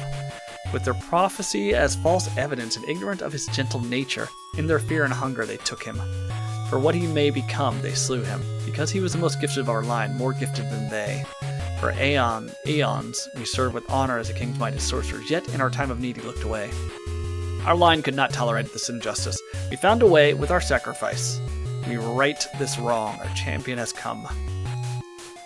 Bold, angular handwriting covers the pages of this book. The entries are marked with dates and terse notes. Second, development as expected. Some evidence of ability, not atypical for age and lineage. You skip across several pages. 7th, development accelerating. Ability is superior for age. Necromancy proficiency apparent. 13th, development accelerating exhibits mastery. Preference for elemental sorcery, manifesting disaster scale weather events. Development beyond measure. Exhibits cloaking of aptitude. Subject is ready to proceed. Unlike the other books in this library, these are wedged in place and free to dust. They also aren't of the same subject matter. The rest of the books seem quite important. But these are just children's stories and cooking recipes. Quite odd that they are so hastily piled on this shelf. You reach up and grasp a vial of glowing liquid. Ectoplasm. Okay. Can I take any of this? With some effort, you pull the books away from the shelf. You see the panel behind them is slightly askew. You don't see a place to pull it. Oh, I'll hit it. You hammer the panel with the side of your hammer, knocking it loose and revealing a secret compartment. A metal icon shaped like a moon was hidden behind the panel. Okay, that goes on the painting. I think, right? Yeah. You place the seemingly useless books in a pile on a shelf. Let's save. You begin reading the elegant red script. Energy of inert polarity arises from nodes, physical sources of power, and flows outward, enveloping all of nature. The actions and intentions of beings polarizes as energy. Profane action imbues the energy with vile darkness. Desecrating the grave of a tortured soul produces much evil. Pious action and purifying substances create the opposite. Once imbued with the polarity, the energy must be absorbed into a being or used to create a portal to a corresponding dimension. As you look away, you notice dark scales below the book. Can I take it? Dark scales? Ah, nope, nope, nope. Dark scales. Metal lever is prominently set into the wall. Use. You pull a leg up on the desk and reach for the lever, pulling it down. The door behind you swings open.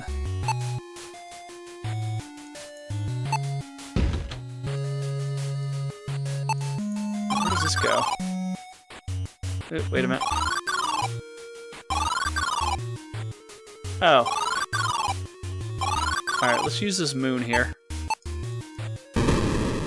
Stretching your arm above your head, you snap the moon into the canvas. It fits snugly into the depression. Sounds of moving metal come from under the staircase as the bottom steps slide upward, revealing a hidden stairwell. Okay, before we do this, let's go through this door. It's actually a little past 7. Let's finish this room, I think. Look. Entomological specimens in glassware outfit the laboratory. You feel uneasy thinking about what experiments were done here. It's a small note written in bold, angular handwriting. Collect samples related to the subject, personal or familial. Load in receptacles. Turn the crank to dispense. Okay. A genius alchemist created this apparatus to combine liquids into powerful potions. Simply pour and pull is how it's used. You heard the alchemist was quite mad, but an artist when it came to designing tools. You can't say you disagree. Medieval town and a spooky mansion. What other locations have you visited so far? Desert, a swamp, the mansion from Uninvited. Yeah, and some forest locations and a mine. Yeah, pretty wide swath of areas. You're not just stuck in a mansion or like a dungeon the entire time. It's a brown glass vessel used for stabilizing light-sensitive substances. You realize you don't need the vessel, not until it's filled with whatever comes out of the device. A small round hole in the side of the apparatus. You spy gears and cogs through the tiny opening. I don't know. So I need like some sort of crank, I guess.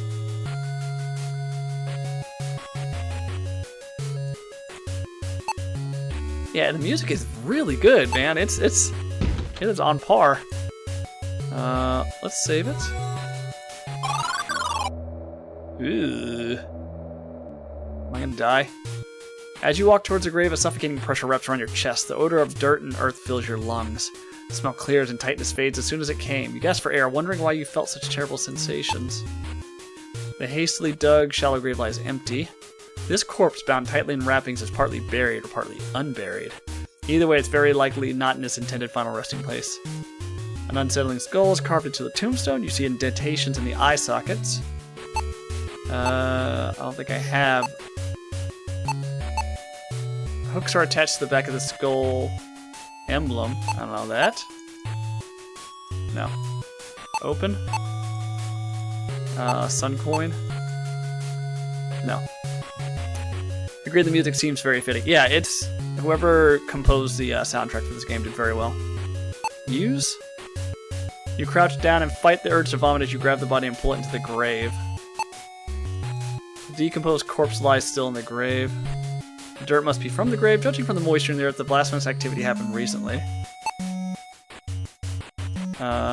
Take dirt? Failed to take it. Can I use the ectoplasm on it? No. Speak? I probably need to put something in the eye sockets here to do something. Yeah. I have a chalice. Yeah, alright. Go back. We probably gotta put like the ectoplasm and something else to make some sort of potion, I assume. Probably have to read the books again to get an idea of what to do. This locked door is made of hardwood, metal bars. There's no getting away without the key, which I have the key. Alright, let's use the key. Slide the basement key into the door, unlocking it as you do. You wonder if you really want to know what lies beyond. Alright. I see you fixed the bot. May I? It doesn't work. Polish came in early and tried it. But, yeah, none of the commands work. I'm not sure why. Did I maybe move stuff? Let's see. Let me just check.